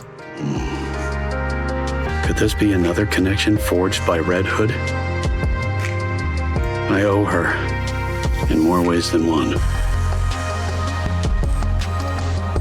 The TV hums in the background, broadcasting non-stop coverage of Krita's comeback concert. No matter which channel he flips to, it's all the same. Oswald gazes at the ticket in his hand, lost in thought. I suppose it wouldn't hurt to be a bad father. Just this once. Oswald straightens his outfit. Something hard presses against his chest. I won't need this. He pulls out his handgun and sets it inside the drawer. Ticket in hand, he steps out the front door. Why do I ever get... Everyone! Are you having fun? It's like, why do I get the feeling that him leaving his handgun behind was a bad idea? The audience erupts in cheers. I haven't moved this hard in ages. I'm a little out of breath. Let me just stand here and chat for 3 minutes, then we'll jump right back in. Sound good? Another raucous wave of cheers sweeps over the venue. On stage, Freesia launches into some light banter. Honed by countless variety shows, her words flow effortlessly, leaving the audience hanging on every line. She's incredible. Spellbound, Anise watches Pretty on stage, hanging on every word. Then, she notices something off about the 3 figures ahead of her. Their movements are strange. The crowd in the stands is shrouded in darkness, making it hard to see clearly. Even so, Anise doesn't take her eyes off them. They fumble, searching for something. One pulls out a metal rod from their coat. Another retrieves a heavy-looking chunk of metal. The last moves with practiced precision, assembling the pieces together. It's a sniper rifle, isn't it? A flash of light. The completed object catches a faint glow for a moment, its outline glimmering in the dimness. What? Those 3 assembled a sniper rifle, didn't they? All at once, Anise realizes what they've assembled is a gun. I knew it. Anise charges forward, but the crowd is packed too tightly. She can barely move. Still, she forces her way through. Slowly, a path begins to open. She pushes harder, closing in on the 3 figures. Just a little more, and she can stop them. In that instant, the person in the center jumps up and raises the gun, aiming straight at the stage.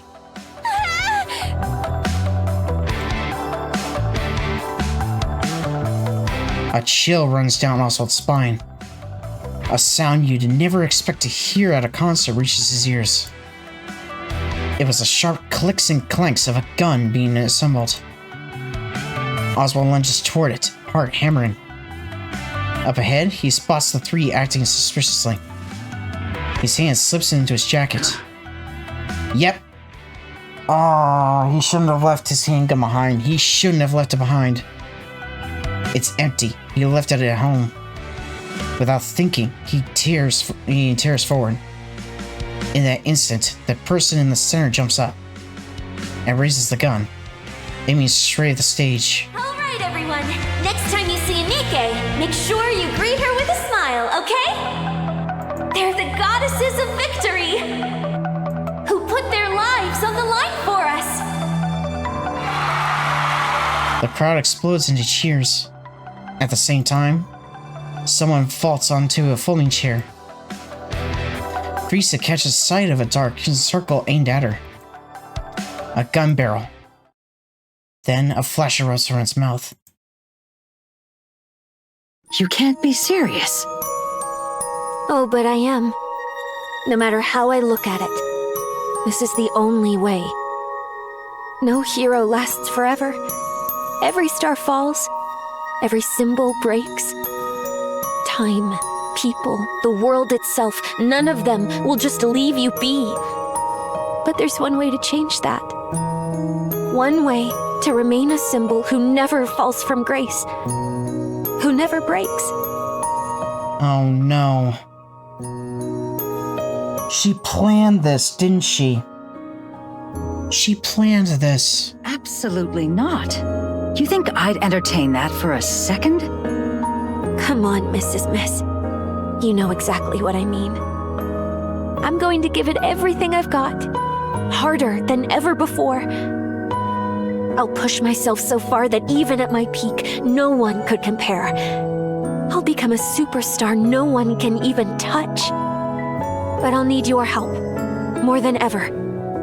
I can do this. This time, there's a real finish line. And when I reach the very top, I'll hold a concert. Something big will happen. I can feel it.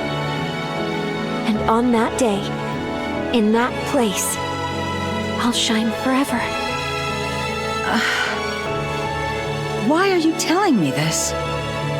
Please, find the next star. I won't shine forever. Even the brightest light fades with time. Before mine does, I need you to discover who will shine next. The Ark's new star. That's something only you can do, Mrs. Miss. We know I've created a monster. I never meant to drag you into this. It just hit me. You're the first and last teacher I'll ever have.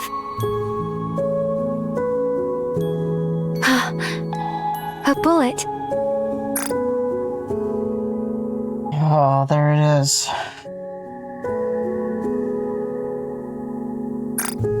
That's the thing flying at me, huh? Back when I was a human, I only ever saw a flash, never the bullet itself. So that's what a bullet really looks like. Crazy that something so small can kill someone. It's slow, though. I can dodge it easily. Maybe I can even catch it. But a normal Nikke probably can't pull that off. Oh, right!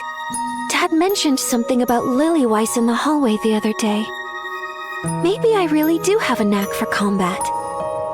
If I'd become a Nikke sooner, could I have ended up like the goddesses? But what if it hits me and I'm fine? No, it's okay. I swapped to a lighter frame and made sure the area around my forehead is fragile. She planned this. She planned this. Let's see. At this angle, it'll hit my neck. Better shift a little. Yeah, this position's good. I'm kind of amazing, huh? Dodging bullets and everything. Okay, that's enough. This is it. No matter how I think about it, this is the only way. I'd be lying if I said I don't have any lingering feelings. But I don't regret this. I leave the rest to you, Mrs. Miss Hansen. I'm sorry. And Dad.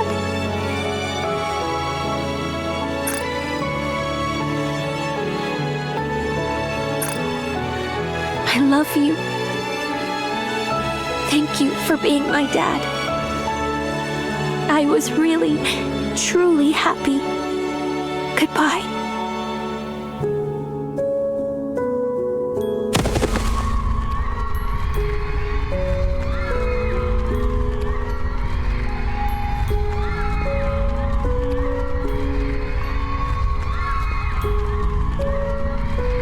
Pretty crumbles to the floor.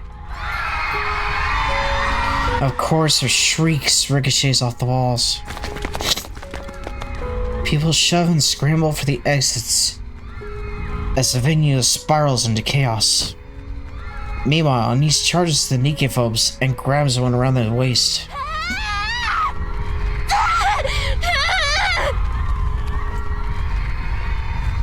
She lets out a raw, desperate scream and refuses to release her grip. The butt of a gun slams into the back of Anise's neck. Her body goes limp and she drops hard to the floor. The fleeing crowd does not look down and tramples past her in their panic. Oswald barrels into the Nikkephobes and grapples with them, but his alcohol-wrecked body won't respond fast enough. They shove him aside and slip into the chaos of the escaping crowd. He struggles back to his feet and heads for the stage, compelled to see the truth for himself. Frisia. She lies motionless on the stage. No. Mr. Oswald. No. Frisia.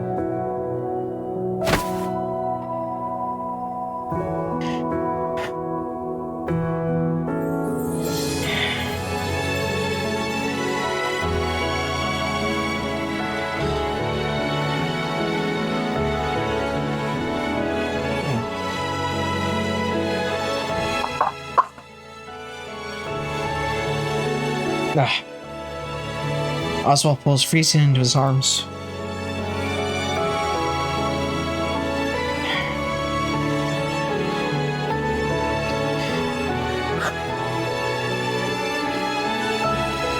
In that instant, he understands everything she was trying to do. A storm of grief and pride surges through him. Even so, he... No. All he can do is let his grief spill out.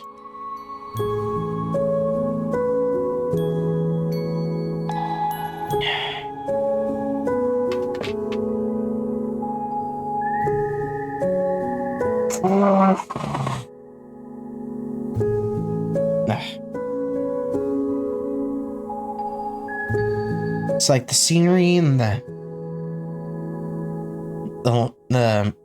lines and the music, all that together definitely gets me. Krita was shot and killed during her comeback concert. The 3 suspects are arrested within 20 minutes and identified as extreme Nikkephobes. They confessed that they committed the crime to halt the rising influence of the Nikke Rights Committee, the very organization that had backed Krita. After their confession, their whereabouts are never revealed. The world reels at the truth. A symbol of the Nikkes and the Ark's star has been murdered by Nikkephobes. Within the Ark, the Nikkephobes become targets of absolute condemnation, and their influence collapses almost overnight. At the same time, Nikke rights begin to rise sharply. Enoch enacts new legislation making the mistreatment of Nikkes a punishable crime. Thus, Krita leaves a lasting mark on the Ark, remaining an idol and a revered figure forever.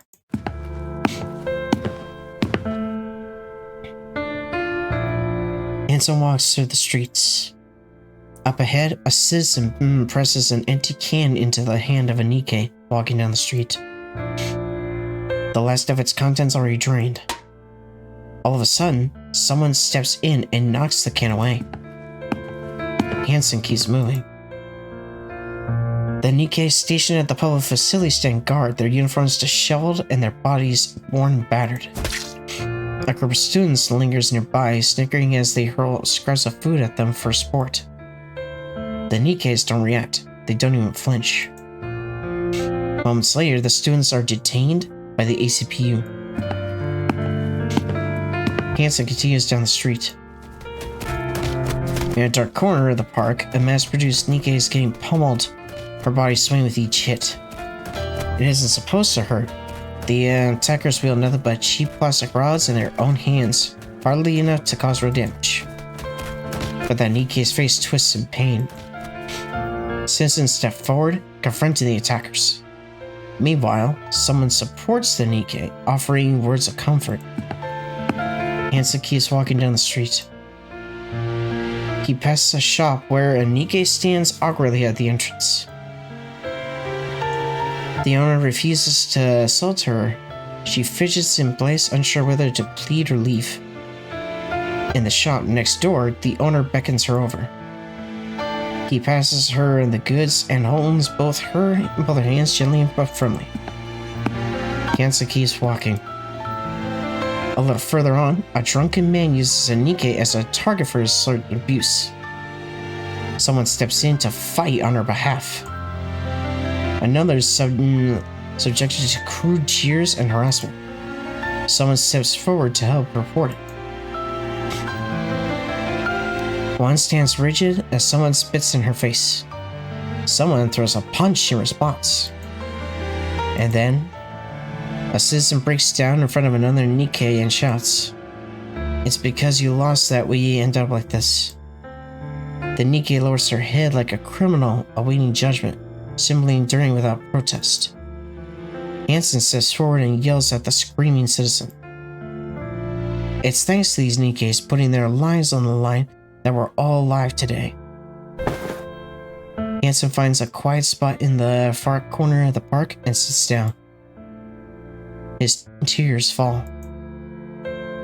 He weeps over and over, lost in his sorrow. Frisia. God damn it. The plan's fallen apart. You're telling me you had no clue until it blew up? Explain yourself, producer. How would I know? You damn well should have.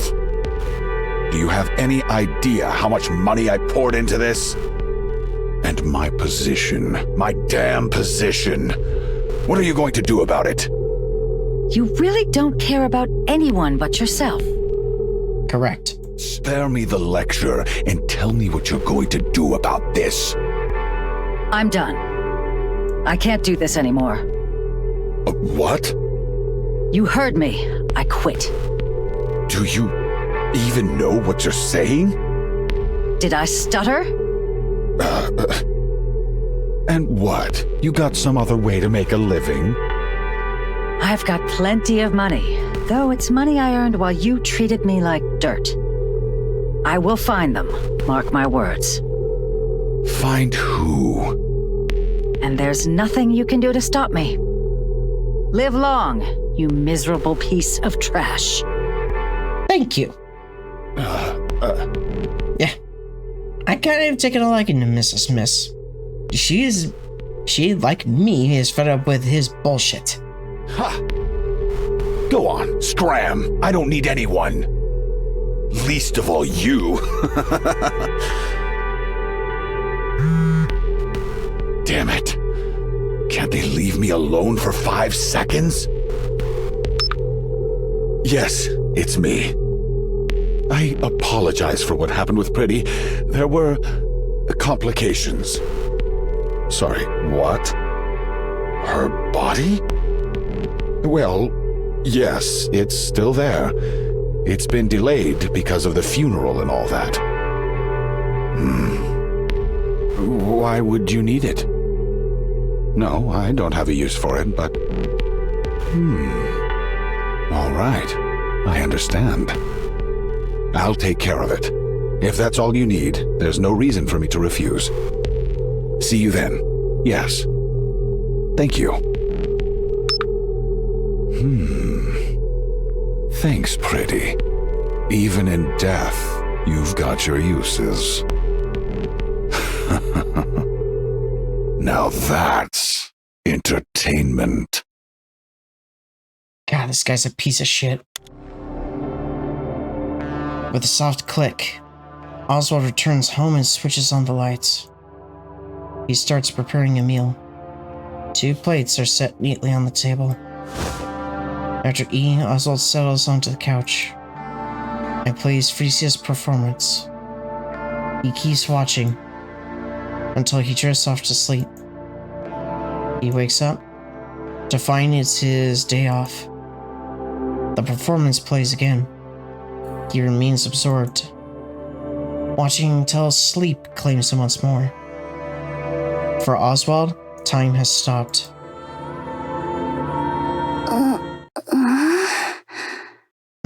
She's awake. So I've become a Nikke. Oh.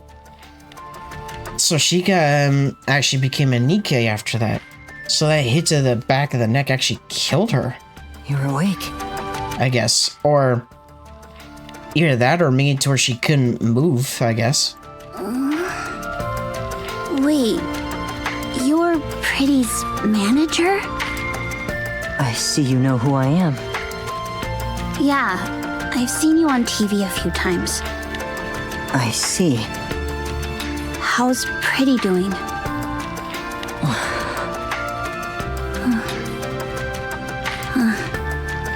Okay. I'm sorry. 5 people lost their lives at the concert. Of those, the women whose brains were intact were taken in by Tetraline and turned into Nikkes. You're one of them. Your name is Anise, right? Yeah. I heard what you did for Pretty at the park. You have my thanks. How do you know about that? Because there was a fool who could do nothing but watch from a distance. Someone who couldn't bring himself to comfort her, to stand against anyone. Sorry, that probably came out kind of strange. Anise, have you ever thought about becoming a pop star? The Ark needs stars. Like Pretty. Yeah. I'll give it a shot. I really want to. I want to be a star that gives people hope. Pretty star, end. Well, that was easy.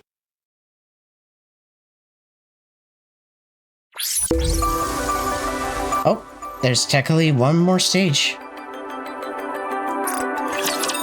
So let's find out how it actually concludes. Or most the bonus scene. A long span of time passes, unnoticed but steady. After her performance, Anise is busy tidying up backstage. No, I've got this. Yeah, I think this was Anise's first idol outfit that was teased. I think in pre-chapter 40, I want to say, when this was teased, and I think it was more or less like kind of almost hinted or teased / data mined that this was originally going to be her actual over spec look, but of course, as we know, courtesy of recent chapters and of course the event itself, she got her actual more or less model. This is more or less just pretty much one of the outfits she had in her past. Chill. Mint and Prika's got this. It's automated now, remember? Okay, so I guess the other two that were, so I guess the other two girls that were injured in the, or who were killed in the, during the concert were Mint and Krita, if I had to guess. Again? I can't with those two. Hansa walks over to Mint and Krita. Hey, pop stars aren't supposed to be doing this. I've got it covered, so go on inside and get some rest, alright? Anise lets out a chuckle at their interaction. As she packs up the equipment, her gaze drifts and lands on something in the distance. A middle-aged man is still in his seat, his eyes fixed intently on the stage. Slowly, Anise begins to make her way toward him. Hello there. Oh, Oswald. Good evening. You've been showing up a lot lately. Feels like I keep seeing you everywhere. So I guess this is technically the first time that Oswald and Anise actually interacted face to face, outside of the chaos of the concert. Yes, I come whenever I can. I like it here. Anise bows her head politely. Thank you. I'm so glad you liked it. If I remember correctly, you said you liked Pretty. Oh, yeah. I talk about her whenever I get the chance. Do you want to be like Pretty? Yeah. She's my idol and star. Oh, really? Why's that? That's because she gave me hope when I had nothing. I know I can't ever be like her, but I want to give hope to others too. That way, Pretty's memory will live on forever. I see. Thank you. That means a lot to me.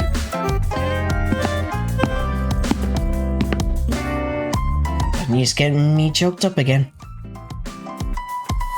Oswald gets to his feet, gives Anise a quick nod, and walks away. And from that moment on, their paths never crossed again. Really?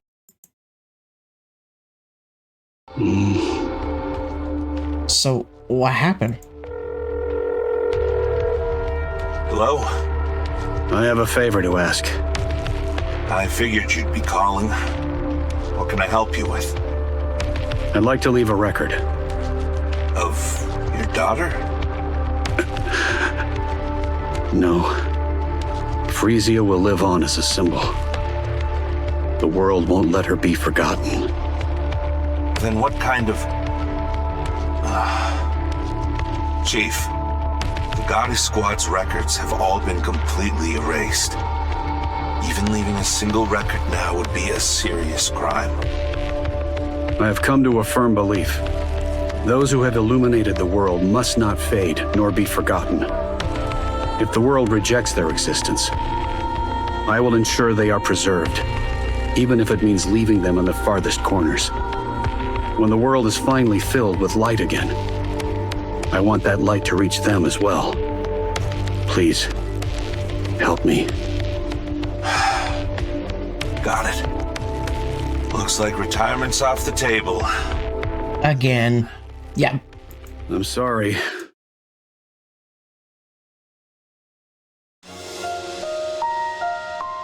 More time slips by.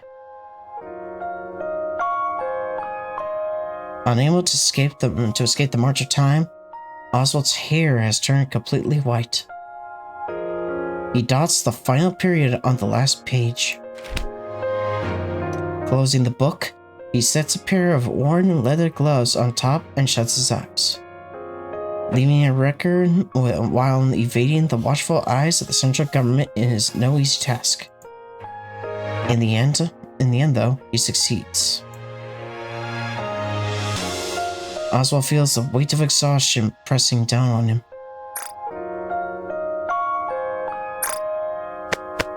Just then, someone taps him on the shoulder. I'm here. Arthur. So that's his name? You've arrived. How have you been? Same as always. I'm sorry, Arthur. I didn't take care of you the way I should have. What are you saying? I've always respected you, Dad. Whoa, whoa, whoa, whoa, whoa, whoa, whoa, whoa, whoa, whoa, whoa, whoa. So, he has a son? Okay, I did not figure Oswald actually had a son. That's definitely a surprise. Like, holy shit, I did not know he had a son. After my biological father fell in the line of duty, you took me in and raised me without ever asking for anything in return. So, a similar fate and so a similar backstory as Frisia. You gave me the strength to stand tall in a world like this, and for that, I'm truly grateful. If there's one thing I resent, it's that my old man never got to retire because of you. Oh, okay. So, he's also... So, he's the adopted... So, he's Oswald's adopted son, but he was the son of the guy that Oswald was in contact with, he constantly kept going into retirement. Or he constantly kept from going to retirement. Okay, that is crazy. I'm joking. My father always respected you. And so do I. I've been training hard to live up to your expectations. I didn't quite make it to Deputy Chief, which is a bit of a letdown. But I've made a bit of a name for myself in the Ark. You've done well. The bestseller squad will be formed as you desired. I figured. So yeah, this was essentially the start of the archive that's within the Ark. And the bestseller squad, of course, involved Arcana, Phantom, and Label. Records that must never be forgotten will be passed down through many generations. And one day, they will return to the world. Thank you. Arthur's gaze lingers on the book in front of Oswald. I've never seen this book closed before. And you even took out Red Hood's gloves. Did you really finish the whole thing? Yes. I've just finished it. That's incredible. Well, looks like the hard part's all yours from here. It's all good. If I can't do it, my son will. Isn't that right, Burning Gum? Oh. Holy shit. So. Yeah, so apparently. So. That is. Wow. That is a crazy reveal and twist. The fact that Burning Gum, the guy who was working alongside Dorothy, happens to be pretty much the grandson of Oswald. That's... wow. That's actually pretty crazy. Grandpa, I think keeping records on paper these days is a waste of resources. Watch your tone, young man. Don't speak to your grandfather like that. It's fine. He's not wrong. Have you really finished it? That's right. Since you said you wouldn't read it until it's finished, I pushed myself a bit. Come over here and sit down. I'll tell you all about it. Okay. Birmingham climbs onto Oswald's lap. You troublemaker, really? I said it was fine. But still, you should probably lose some weight. Grandpa, you said it's important to eat well at my age, so I did just that. Only problem is, you took it a little too seriously.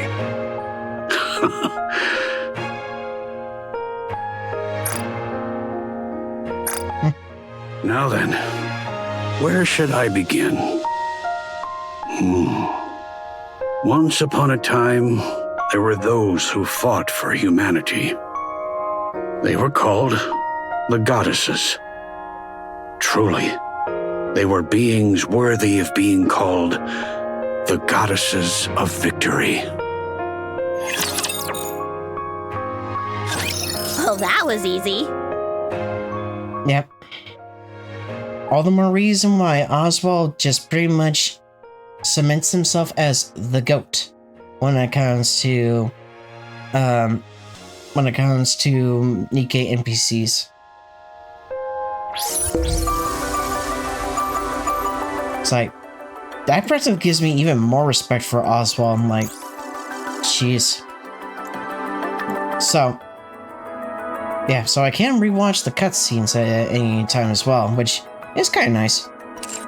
But yeah. So now we know how Ark Guardian effectively connected to this storyline, and effectively kind of more of what became of Oswald after the Ark got sealed, and after what happened with Frisia, and pretty much the origin story of Pretty as well. But this is just the beginning when it comes to the storyline for Nice's backstory, because of course we're gonna be moving on to the main event itself, a new star. But given how long it's been, we're going to wait until next time to actually tackle Pretty Star.